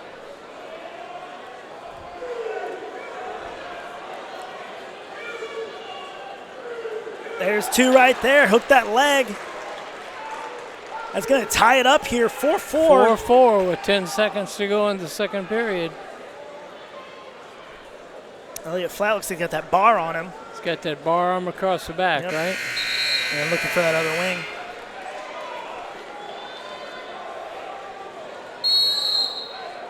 So it's 4-4 here.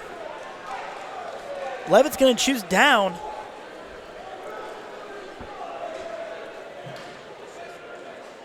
Giving him points and letting him up. Oh, a good little fake here. You can tell he's thinking about it because you have the reaction from. Oh, that's a great low single. He's going to try to go for the scramble again. He's got to be careful of his own back, though.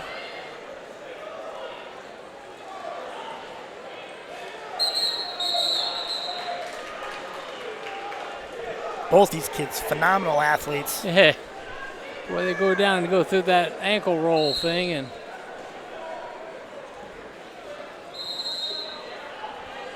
oh, that's another good shot by Elliot. Oh, he's got that back leg.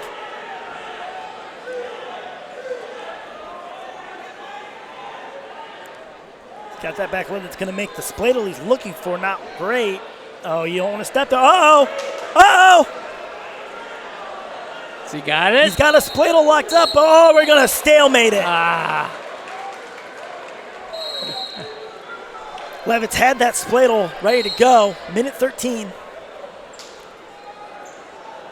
A great match so far at 160 pounds. Levitt's on his leg now. Elliot Rogers doing a good job getting his foot down to get that strength back. Oh, what a duck. Nice duck. Elliot with the great wherewithal to circle away, though, right away. Folks, I'll say it again. This might be your state finals in a few months. Uh-oh.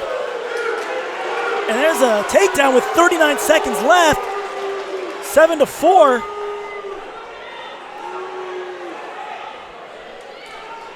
.30 seconds.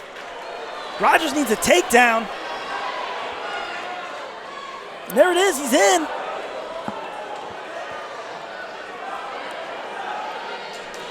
Keeping that leg back is going to be the secret here again. Not let him get that back leg.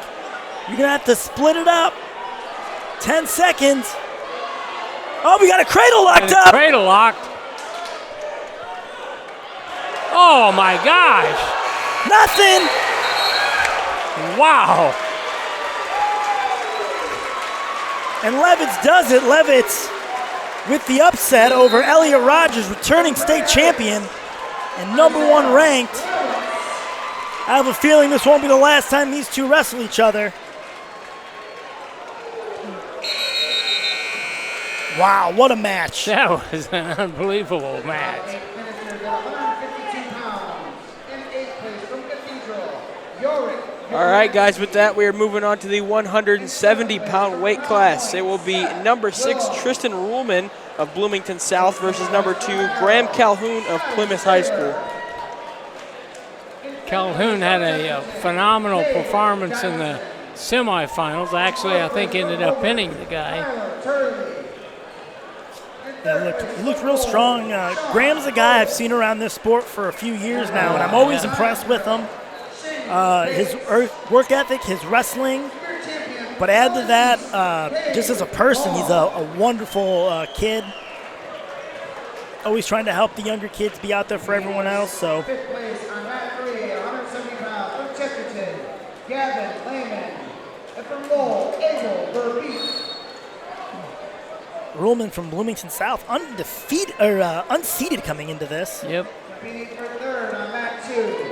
Pinning the #1 seed and beating number 8, 5-2. Derek Clayton Fielden, your championship at 170. Calhoun's closest match of the tournament has been a major decision in the semis, or the quarters. South, Tristan Roman. You got to finish. Plymouth kid got in on a single leg and could not finish.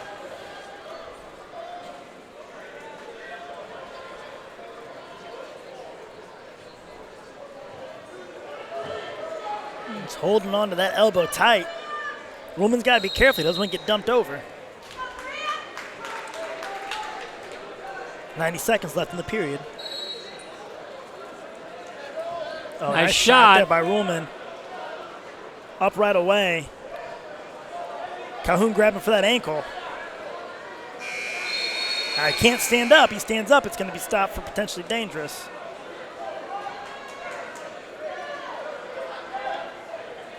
Calhoun's squirming that leg out, trying to he's- step over him. Maybe hit a step over with a bundle. There it is. There it is. He stepped over him with a bundle. He's got him right on his All back. right, he's got to be smart here. He's smart to notice the position, know where he was at, and not give up, get more than he needed. It's a great job. 4-0 lead, you got a bounce too. That's going to reset it. Bloomington South coach going to head up and talk to the official for a second. Probably questioning if that's one.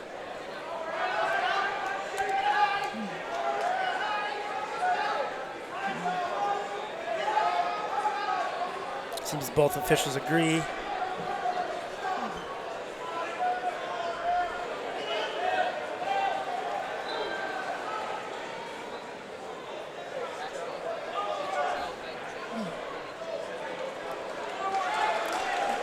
Caution on that one on his cover.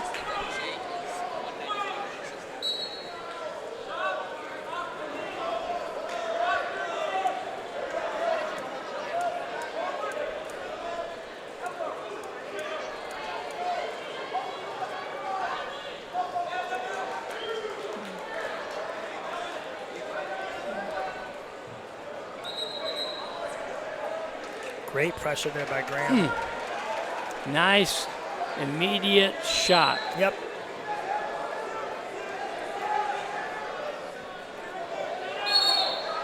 Ruhlman's trying to keep it tight up there. Try to watch. He's got to watch out for that same move though. Calhoun trying to do almost a pick from the sprawl. I'll do it for the first period. 4-1. Plymouth leads Bloomington South. Bloomington South had their option. They deferred. And Plymouth took on his feet, right? I think Plymouth got the coin toss, but they were. He got the coin toss? Both great heavy hands on the top there.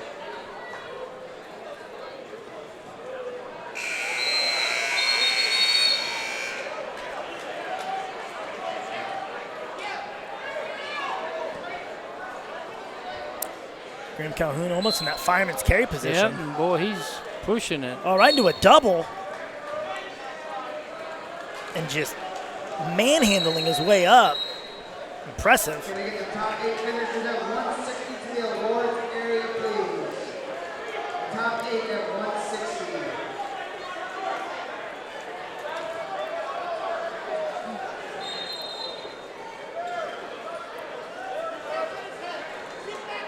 Looks like we have some blood on the mat, perhaps. I don't know if anyone's bleeding or if it's from a match before. That's Coach Bob Reed there. Knowing time is of the essence. Please sit in the area of your award.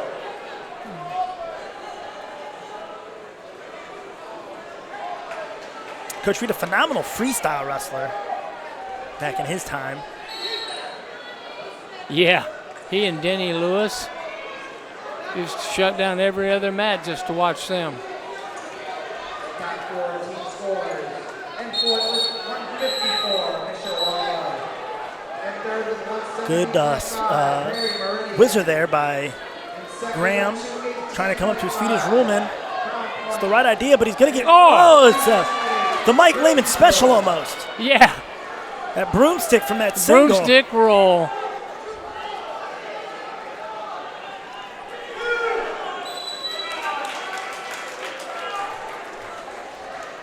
Ruhlman doing a great job to realize he was in danger and get out of there.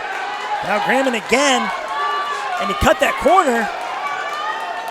There's going to be 2 with, looks like he's got the Turk in there, maybe. It's a little low, if he can get that knee up a little bit higher. All right, loses it. Let him out.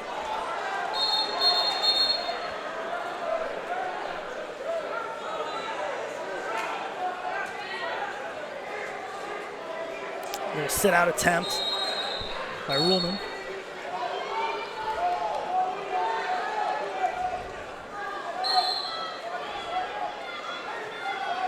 Oh, Plymouth kid's riding really tough on that inside shoulder.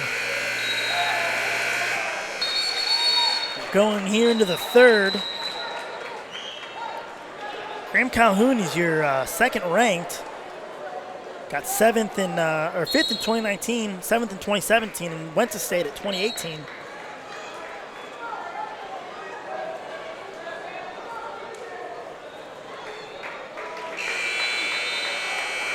Ruhlman here ranked 6th. Nice sit-out turn in, but Bloomington South stayed right with him.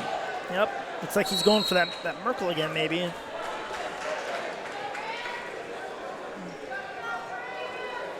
So Ruhlman in the quarters pinned the #1 ranked and returning state runner-up, Clayton Fielden,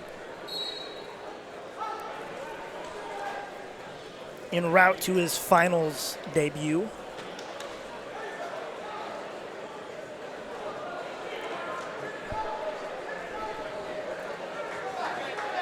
Got up on his feet. And there's that point. Yep.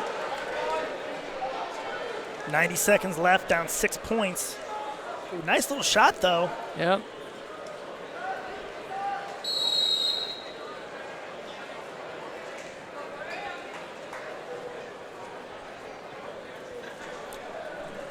Coach, what does Ruhlman need to do on those shots to get up? It seems like he's just getting stuffed every time. You know what? I was watching Calhoun, and I'm not saying it's not a really good sprawl, but it doesn't look like a tremendous sprawl. And I don't know why the Bloomington kid doesn't pop and come right up. Because he's getting in, it seems no problem, but it Really? seems like he's just having a hard time getting those hips back under him. Yep. And we're back at it here. Blood is all Gonna stop here for a sec. What was that? I think he's just trying to hands in the face, Oh, perhaps.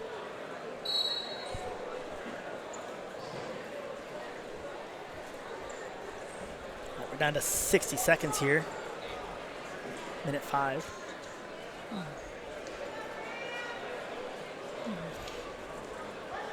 see, he's in. And again, up to his feet, but nope, there's that spladle feel. So he does the right thing, dropping down. Now he needs to get his head out or his leg back. Those are his options here. So, not sure I'd want to come up there. I think that helps his, the spladle's case. Yeah. Oh, that's a nice shot There's by a Calhoun shot. right off the whistle. Now he's lifting him. Yeah, he's coming in. Oh, and that's going to be another takedown. 30 seconds left, 9-1 for Graham Calhoun. He's got a wing in.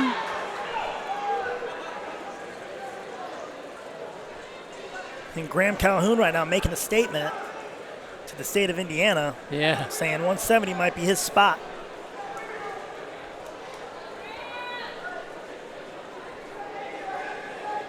Looks like we're going to finish up here 9-1 perhaps in favor of Calhoun. Tristan Ruhlman, though, has nothing to hang his head at. No. After a great tournament. Coming in unseeded and pinning the number 1 ranked guy in the state. You can't, there's not much more you could do to feel good about your tournament. That's right. And with that, guys, we're going to move to the 182-pound weight class. That'll be number 2, Aidan Warren of Perry Meridian versus Mishawaka's very own Joseph Walker of Mishawaka High School, of course, committed to wrestle the University of Michigan. Okay. Ranked number 1 on Indiana mat. Placed 6th last year at 170. Aidan Warren is a returning 3rd place finisher, but at 145 pounds, so he's made quite the jump to 182. On mat 2, 182 pounds from Northridge, Jake Long. Thomas East, Noah White. Competing for 5th on mat 3. Joseph Walker this past offseason had a fantastic tournament at the Super 32, which is by far one of the hardest tournaments in the country. Placing 3rd at that got him on a lot of radars, and I'm pretty sure that helped him get a spot there over in Michigan. Yeah, I agree. He'll be joining a couple other Indiana guys over there. Lucas Davison is there. Or no, Andrew Davison is there. Andrew, yeah. And Mason Paris is at heavyweight there, doing a great job. He wrestled varsity as a freshman, As a right? freshman. Yeah. From Mishawaka, number 1 ranked, Joseph Walker. Stefan Michik was also from there, couple-time All-American. So the Wolverines seem to enjoy their Indiana talent. Aidan Warren, I believe, cousin to Noah Warren? Maybe they're brothers.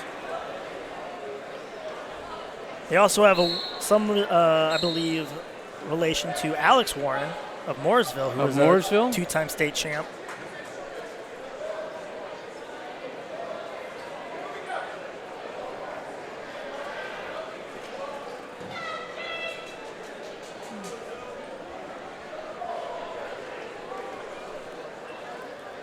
Looks like we're having another technical issue with the computers. Is that it, or are they waiting on this match down here? I think we're both on 182s. I think the computer is giving us some fits malfunctioning again. Bring out the flip scoreboard. Yeah. And I do, while we have a second, want to give an update on team scores here. Again, Indianapolis Cathedral leading, Crown Point coming in 2nd, Perry Meridian in 3rd, Mishawaka in 4th, Chesterton in 5th, Penn 6th, Northridge 7th, Hobart 8th, Columbus East 9th, and your 10th is Maryville. Looks like we're all ready now. Both guys on the line.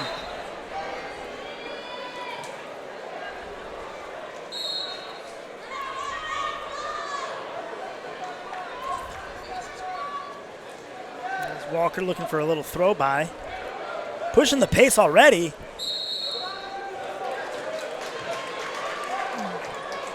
This looks like one of those blink and you'll miss it type matches. Yeah.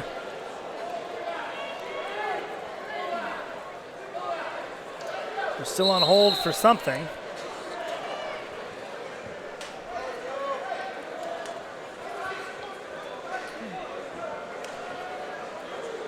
Looks to me to be an issue with track wrestling down there, I believe.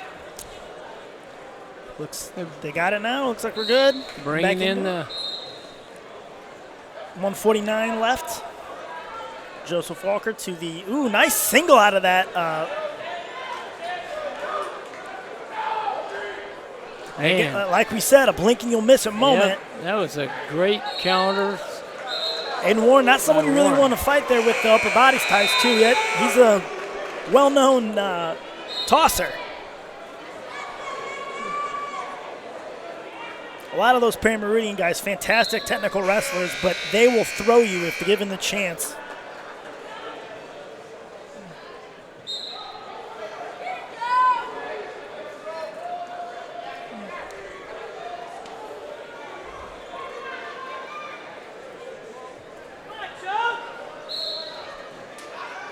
Walker looks like he's, Warren's got his hand tied up. Yeah, looks like he's got him in that 2-on-1. Walker's going to shoot him out.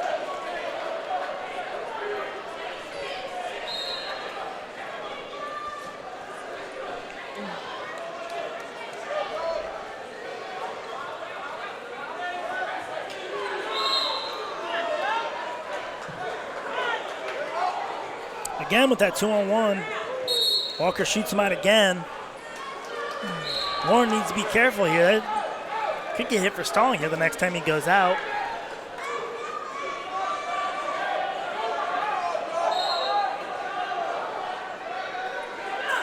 "35 seconds left. First period, score 0-0. Oh, what a great shot after the stall warning. What'd you say about blink your eye and miss it? Blink and you'll miss it. Man. It looked almost like a super duck out there. It really did. I hadn't even thought about that. It just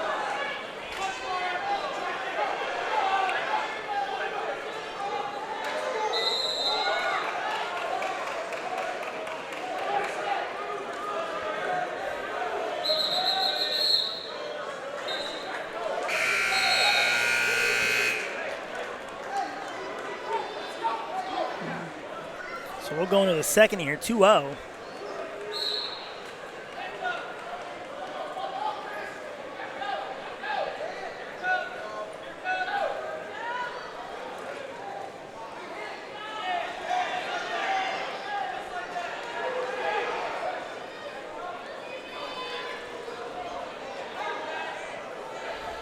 Looks like Aidan Warren's going to choose bottom here. Joseph Walker on top.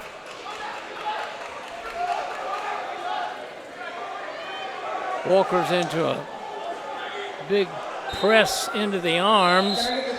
Looks like he's trying to go up and grab a wrist, but I think Warren may be too strong for him to peel a wrist under.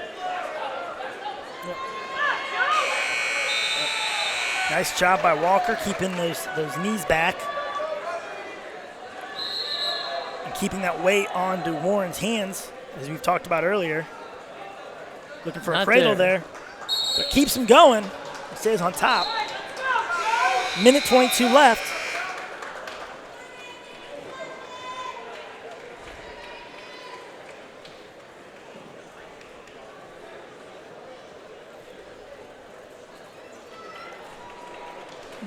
Getting back on top here.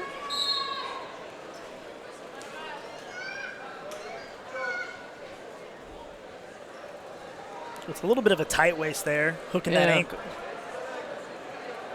Looks like he's trying to lift it up here, maybe get a leg in to Turk it over. Just crushing in that. Oh.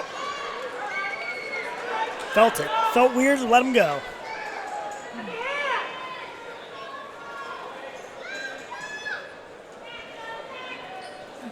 Nice.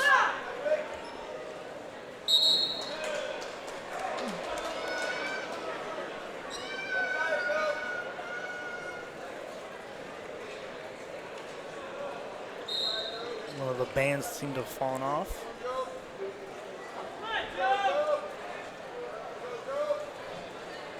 Wow. Another great shot. Jeez. I thought Warren hit a great shot. Oh, that pick right there. That's the athleticism right there of Joey Walker. I think that's one of the big reasons the Big Ten was really looking at him was I think his ceiling is just so high.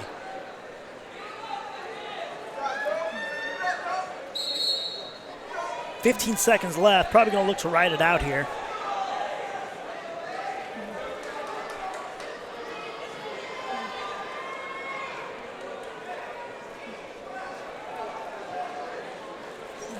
Again, another 1 versus 2 match here.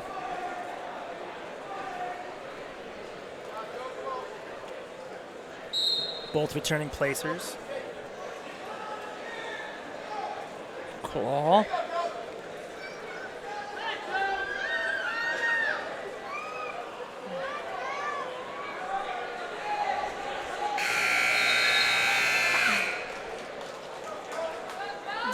Joe last year at 170 with Noah at 145. That's 4 or 5 weight class jumps, I think.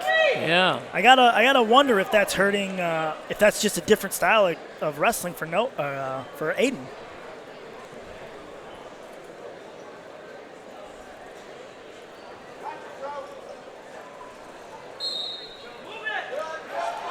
Joe right up and out. Little snap there by Warren.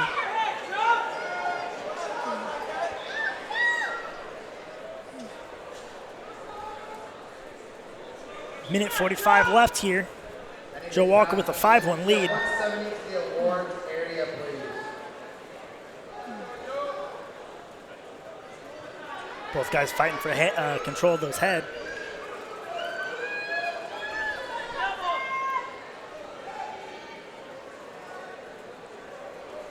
Oh, what a great shot. And there it was almost. I said it earlier. I go, if you give them a chance, they will try to throw you. They will throw you and possibly know you.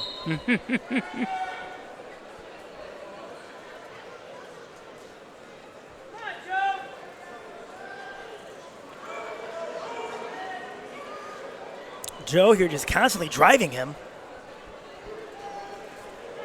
Pressure on the head again, looking for that shot.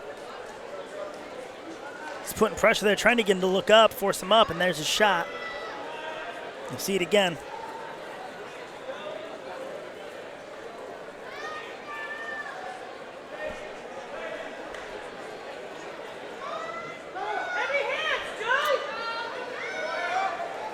Shot by Warren.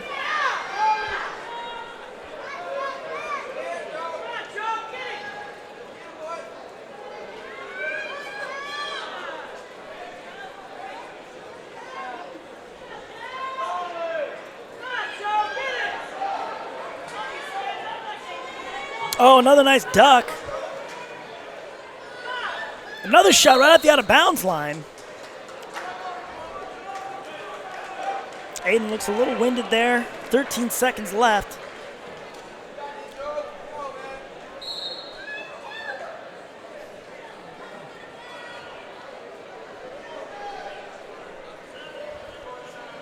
Oh, man. And he's going to finish it with another shot.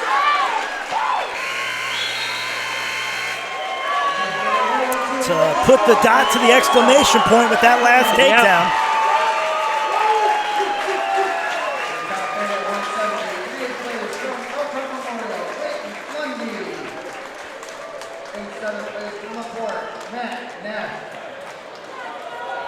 And with that, guys, we will move to the 195-pound weight class. We will once again see another Mishawaka wrestler, number 3, Jacob Place of Mishawaka, obviously putting on the red ankle band there.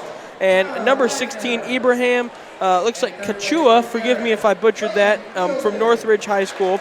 He will be wearing the green. I believe it's Kauchu, I believe. Kauchu, okay. Is what I may have seen in pronunciation.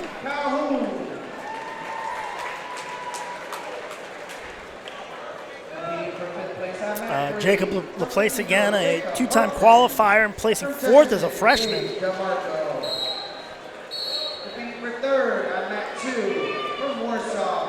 Ranked behind Evan Bates of Chesterton and a returning third placer, and Silas Allred, a Nebraska commit, returning state champ. Ibrahim Kauka. And from Mishawaka, undefeated, Jacob Lovelace. Missed it. Ibrahim ranked 16th in the state as a junior from Northridge. Again, a little shot, but he's got that ankle and he's going to get behind. Ibrahim doing a good job.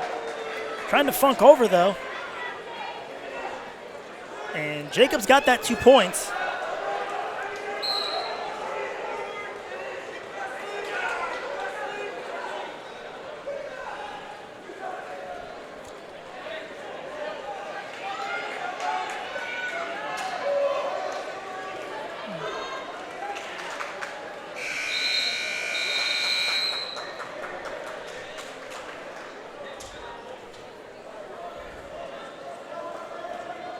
So he's keeping that leg to get another takedown. Northridge had the start of a barrel roll or a fireman's carry, and he didn't push it, and Jacob Lovelace just came around the outside. Yep.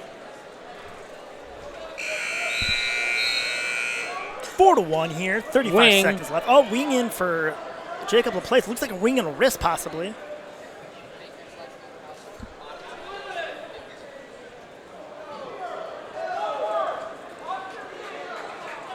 Jacob keeping him flat.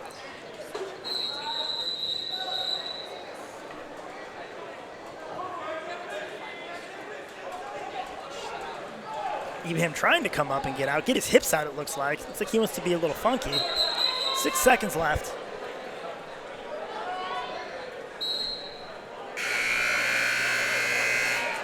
Coach, there's been a lot of good Mishawaka teams in the past, but I got to say that Walker and LaPlace may be one of the best 1-2 punches I've seen on this team. Yeah, I agree with you. I agree with you.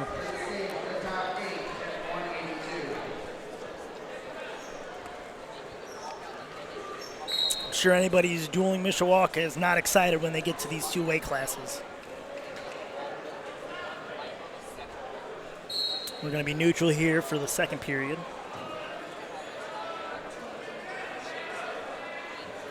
Nice shot by Ibrahim. Yes.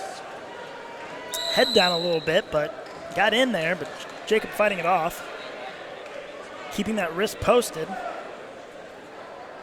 to try to get his leg free. Is he looking for a body whizzer roll? Looks like he's trying to body whizzer and grab the elbow and pull back.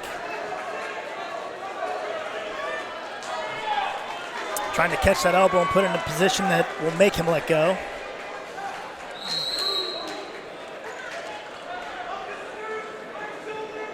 Again, 1:16 left here. Another shot, gets in just barely. Ibrahim needs to start taking some better shots. Yeah. He's kind of just reaching in now, and Jacob's taking advantage of it. Oh, caught him in a counter and technically a whip over, although there's... Oh, there's a cradle attempt. Kind of out of nowhere. 46 seconds.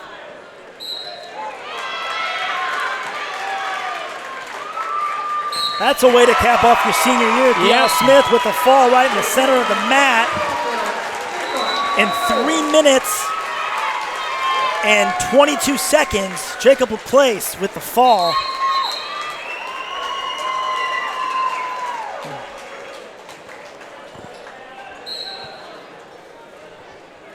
Unfortunately, I think the third place is a little out of reach for Mishawaka. Perry Meridian, you want to take that one? Yeah.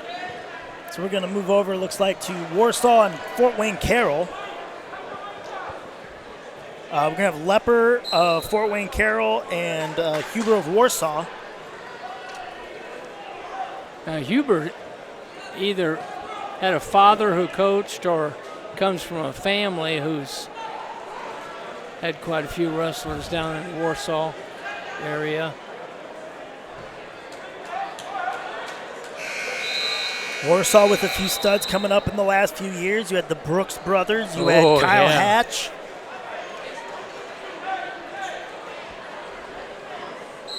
Some guys that I remember seeing. Kyle Hatch, I believe, probably one of the most funky wrestlers I've seen wrestling now at Wabash College, doing a fantastic job. I believe an All-American last year. Huber with the takedown. Up 6-2.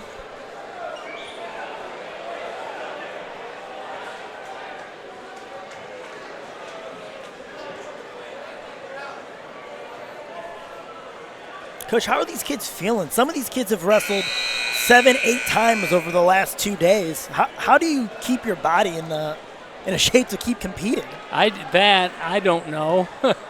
I think a lot of it comes down to a desire to do something that, in essence, overcomes the physical pain. I just think back on some of the guys that did fairly well wrestling either at Mishawaka or in the surrounding area that I could keep track of, and they got pretty bruised up as they went through the year.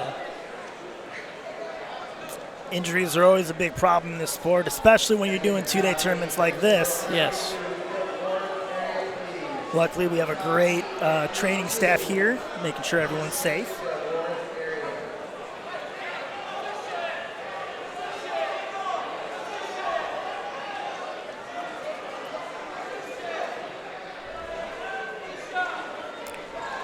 Up for Fort Wayne Carroll, kind of hold on. A nice little shot there, but kind of far away, trying to scramble into it, but not going to get it.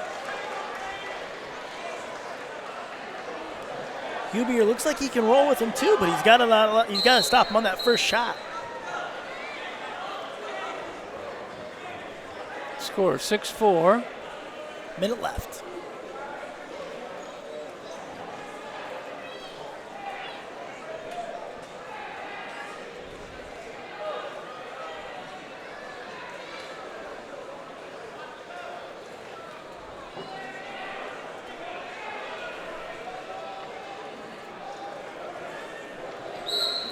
.38 seconds left here. 6-4 still. Again, this is third place match for 195 pounds.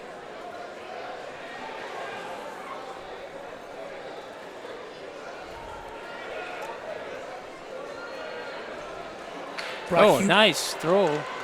Duck by or Not whatever. going to get it there. Both toes went out.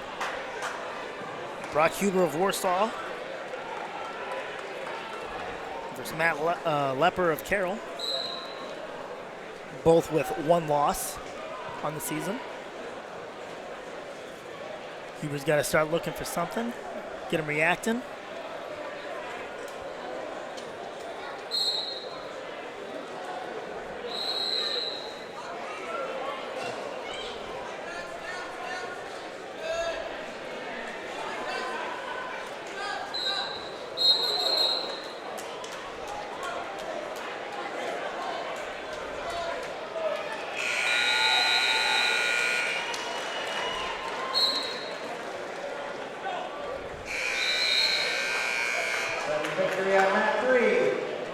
There he goes. 6-4. Fort Wayne Carroll wins. Third place finish for that.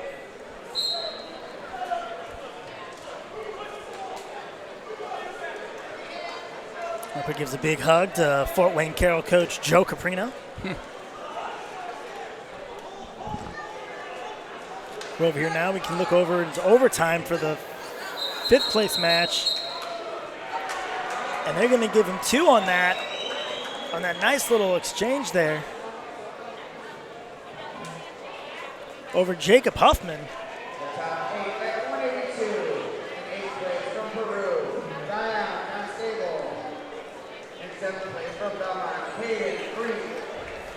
This is the same Adams kid that beat Sandifer early in the year.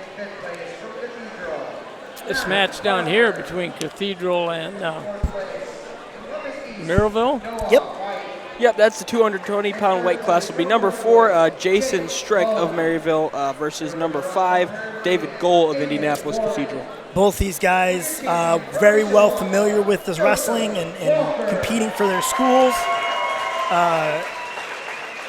Jason's brother, Sean, was a few-time state champ from Maryville. And I know David Gohl had a brother, Andy, I believe, who was also a few-time placer for Cathedral. So From South Bend Riley, Alejandro Fuentes Ortiz. Competing for third on mat 2, about 203 pounds. From South Bend Adams, Boris Hill. From Mishawaka, I was going to say the big guys have come out, but I'm pretty sure these guys are skinnier than I am. Phenomenal looking athletes. I'm sure I would not be surprised to hear they're both stars on the football field as well.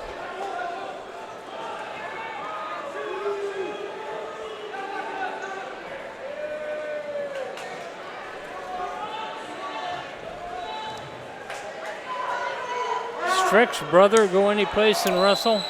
He went to Purdue for a little bit, I believe.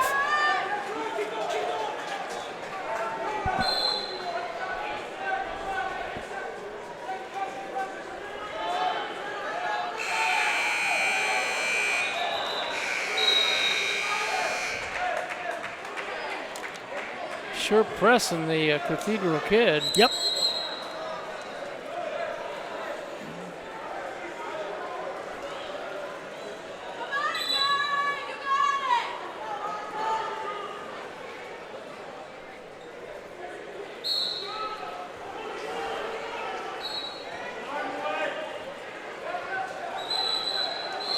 Whoa, almost into the health appreciation bench. Who's going to take care of the trainers?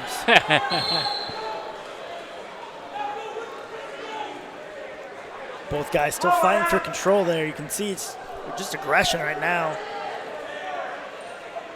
Coaches, if you still need your Saturday weigh-in sheet, they're at the announcers.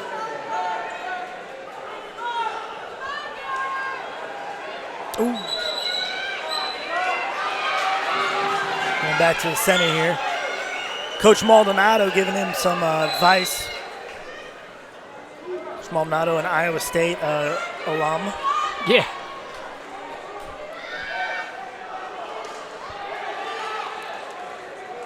Both guys here working hard.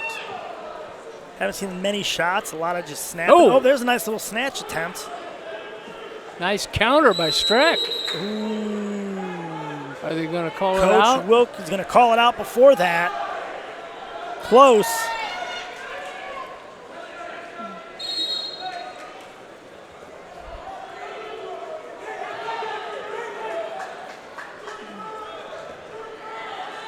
He's got that Greco-Roman lock up there. Both of them had it. Going in the second, 0-0. Strick will defer.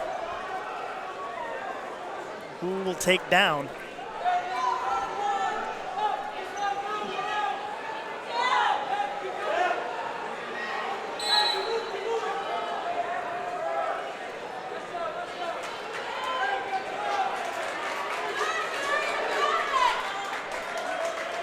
He's got him flat there, doing a good job trying to get what looks like a wrist maybe pull it in.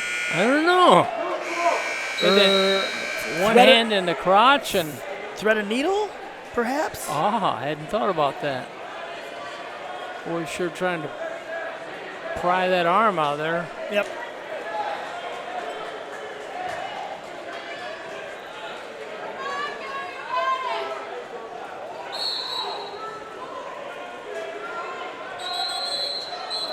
Looks like we're having a stoppage here.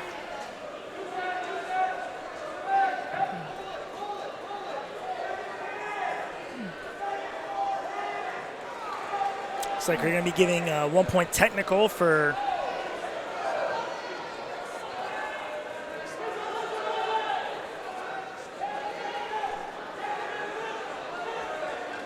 grabbing a singlet there, looks like. Coach Maldonado not thrilled about it.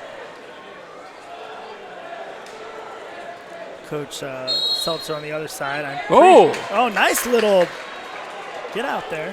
Little Granby. That'll be 2 points to 0.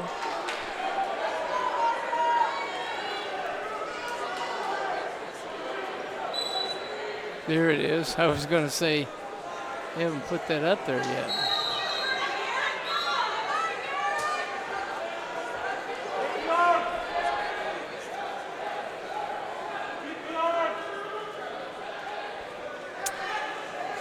Strick's taking some shots from out. A lot of these teams get a little bit of a break, but they'll be right back at it at the Team State Tournament. Taked on there by Gould, coming up in January, or the 6th, I believe, or that weekend, 5th. They go from this grinder of a tournament to a 5 duel of all the best teams in the state.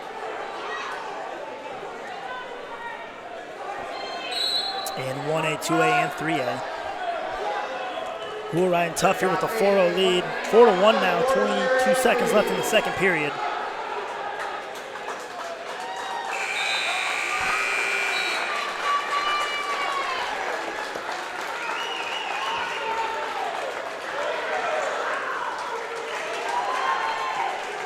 Both these guys look like they're getting after a little too much here.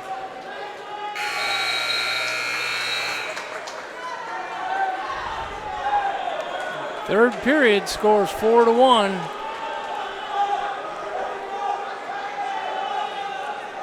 Gonna let him go. So Gould cut him.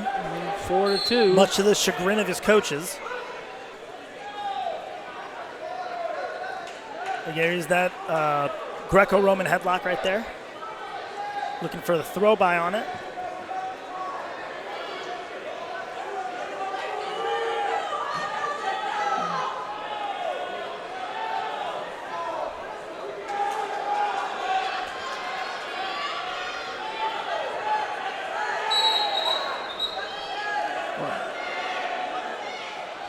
There you got it. No.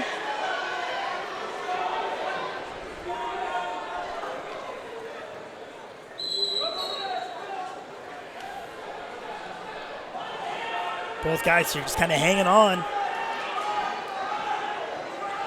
There's an underhook by Strack. Tries to shoot. Keeps him in front of him.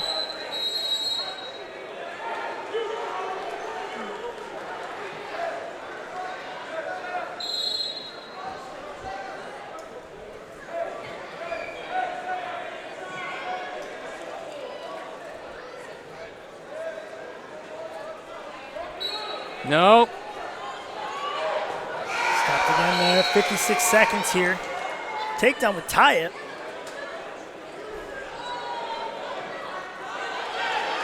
Center on the There's it. leg. He's got to get that head high, though. Pull him in and get that head out. Cut that corner. That is some flexibility for a 220-pounder. Yep. And it turns out it might have been a little too much for him. They're going to get some injury time here for that one. I can't say that I blame him. My thigh hurts from looking at that. 38 seconds left here in this match.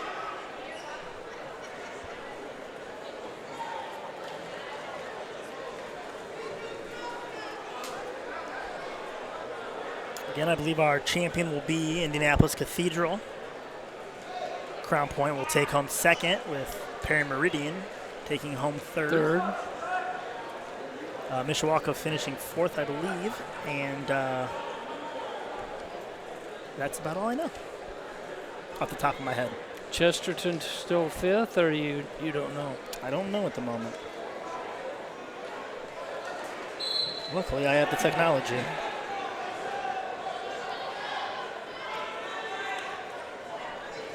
Yeah, it looks like Chesterton, Penn, Northridge, Hobart, and Columbus East, and Maryville again at 10. All right, 30 seconds left here. Shot attempt by Strack. Starting to turn it on here, knowing he has to go. Another shot attempt.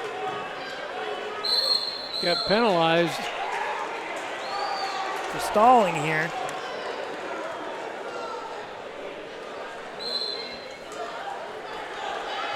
Another shot attempt. Hooked it. Got his head out. There it is. He got a takedown. 2 takedown with 6 seconds left. To go.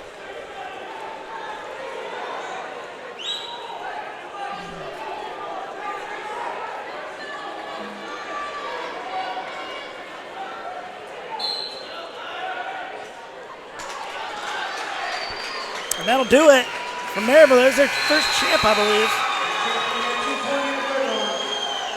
Jason Streck.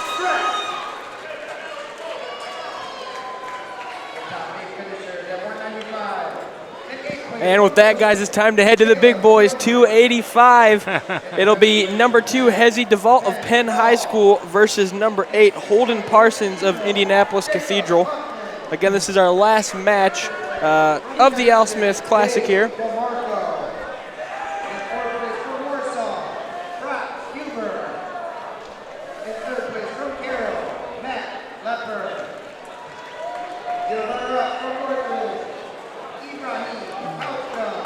These heavyweights go out and pick up the ankle bands and hand them to the officials. Yeah, we don't need these. My legs don't fit these.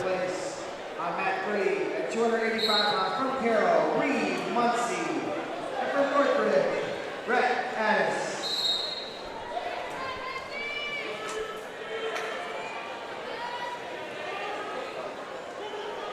Receiving a forfeit. Holden Parsons, a returning placer, 7th last year.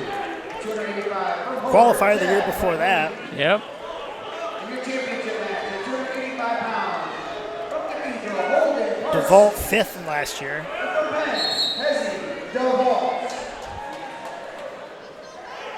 Both guys keeping that pressure going.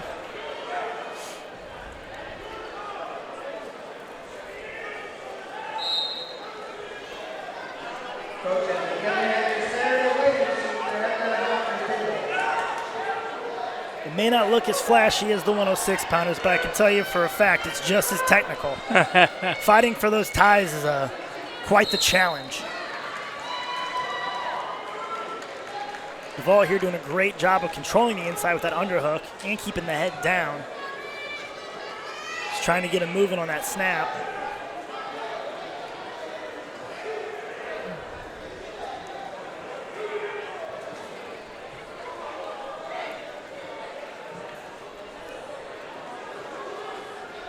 Again, there's that underhook. Cathedral kid, I was watching him over here in the semis. He just does not get out of, quote, position. I think he was wrestling the Fort Wayne Carroll guy who's huge.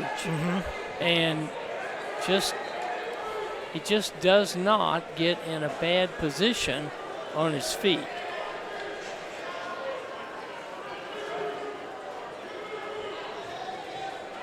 And at this weight class, that's a huge advantage if you can keep a good base here. Looks like he's trying to get some reactions here out of DeVault. The other thing I noticed about him wrestling the Fort Wayne Carroll is he never shot. I mean, he kept baiting the Fort Wayne Carroll kid, and pretty soon the Fort Wayne Carroll kid took a shot, and he ran around behind. You can see him hitting a lot of those fakes there, trying to get him moving. Yeah. Make him respect it.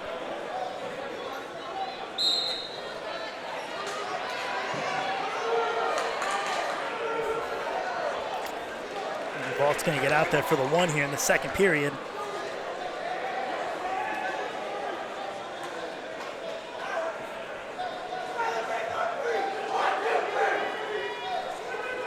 In the top 8 at 220 pounds in the Fort area please.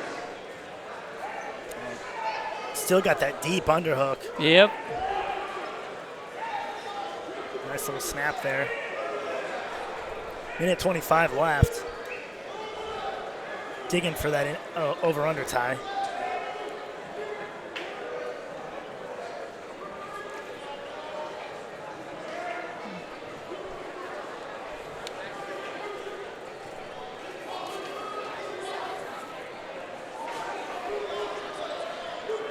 DeVault doing a good job keeping the position, just needs to drive him now. Yep.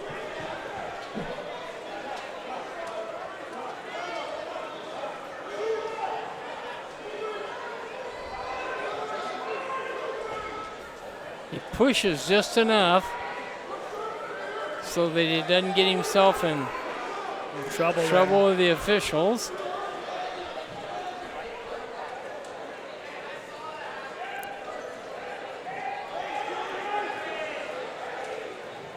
trying to find a way to get a reaction here. There's another fake. Yep. And there's the double stall call. 22 seconds left in the first period, or second period, excuse me.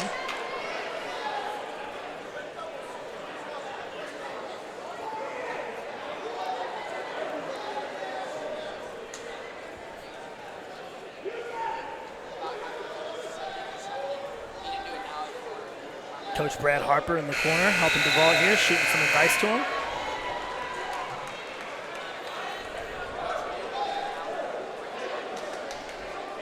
Took on his feet. Looks like he went on his feet. Very confused. Third period. Okay, I saw 20 seconds on the clock, and I was very confused. Third period here. He went on his feet, meaning he doesn't think he can get out, or he's scared of getting pinned. So he's going to try to bait him into a stall call or a shot, perhaps.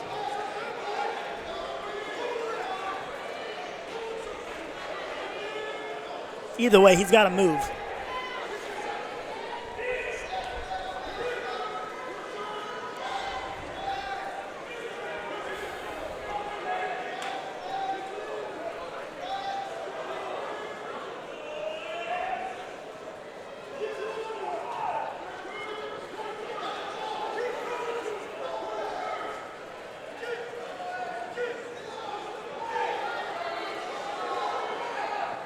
A lot of big heavyweights came through this tournament back in the days here. Oh, yeah.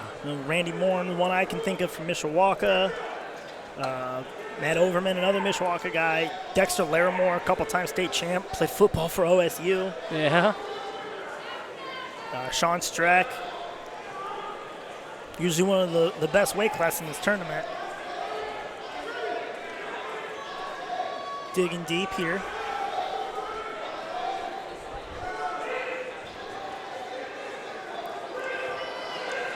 Man, Parsons, you got to move if you want to get in it, man. Time is short.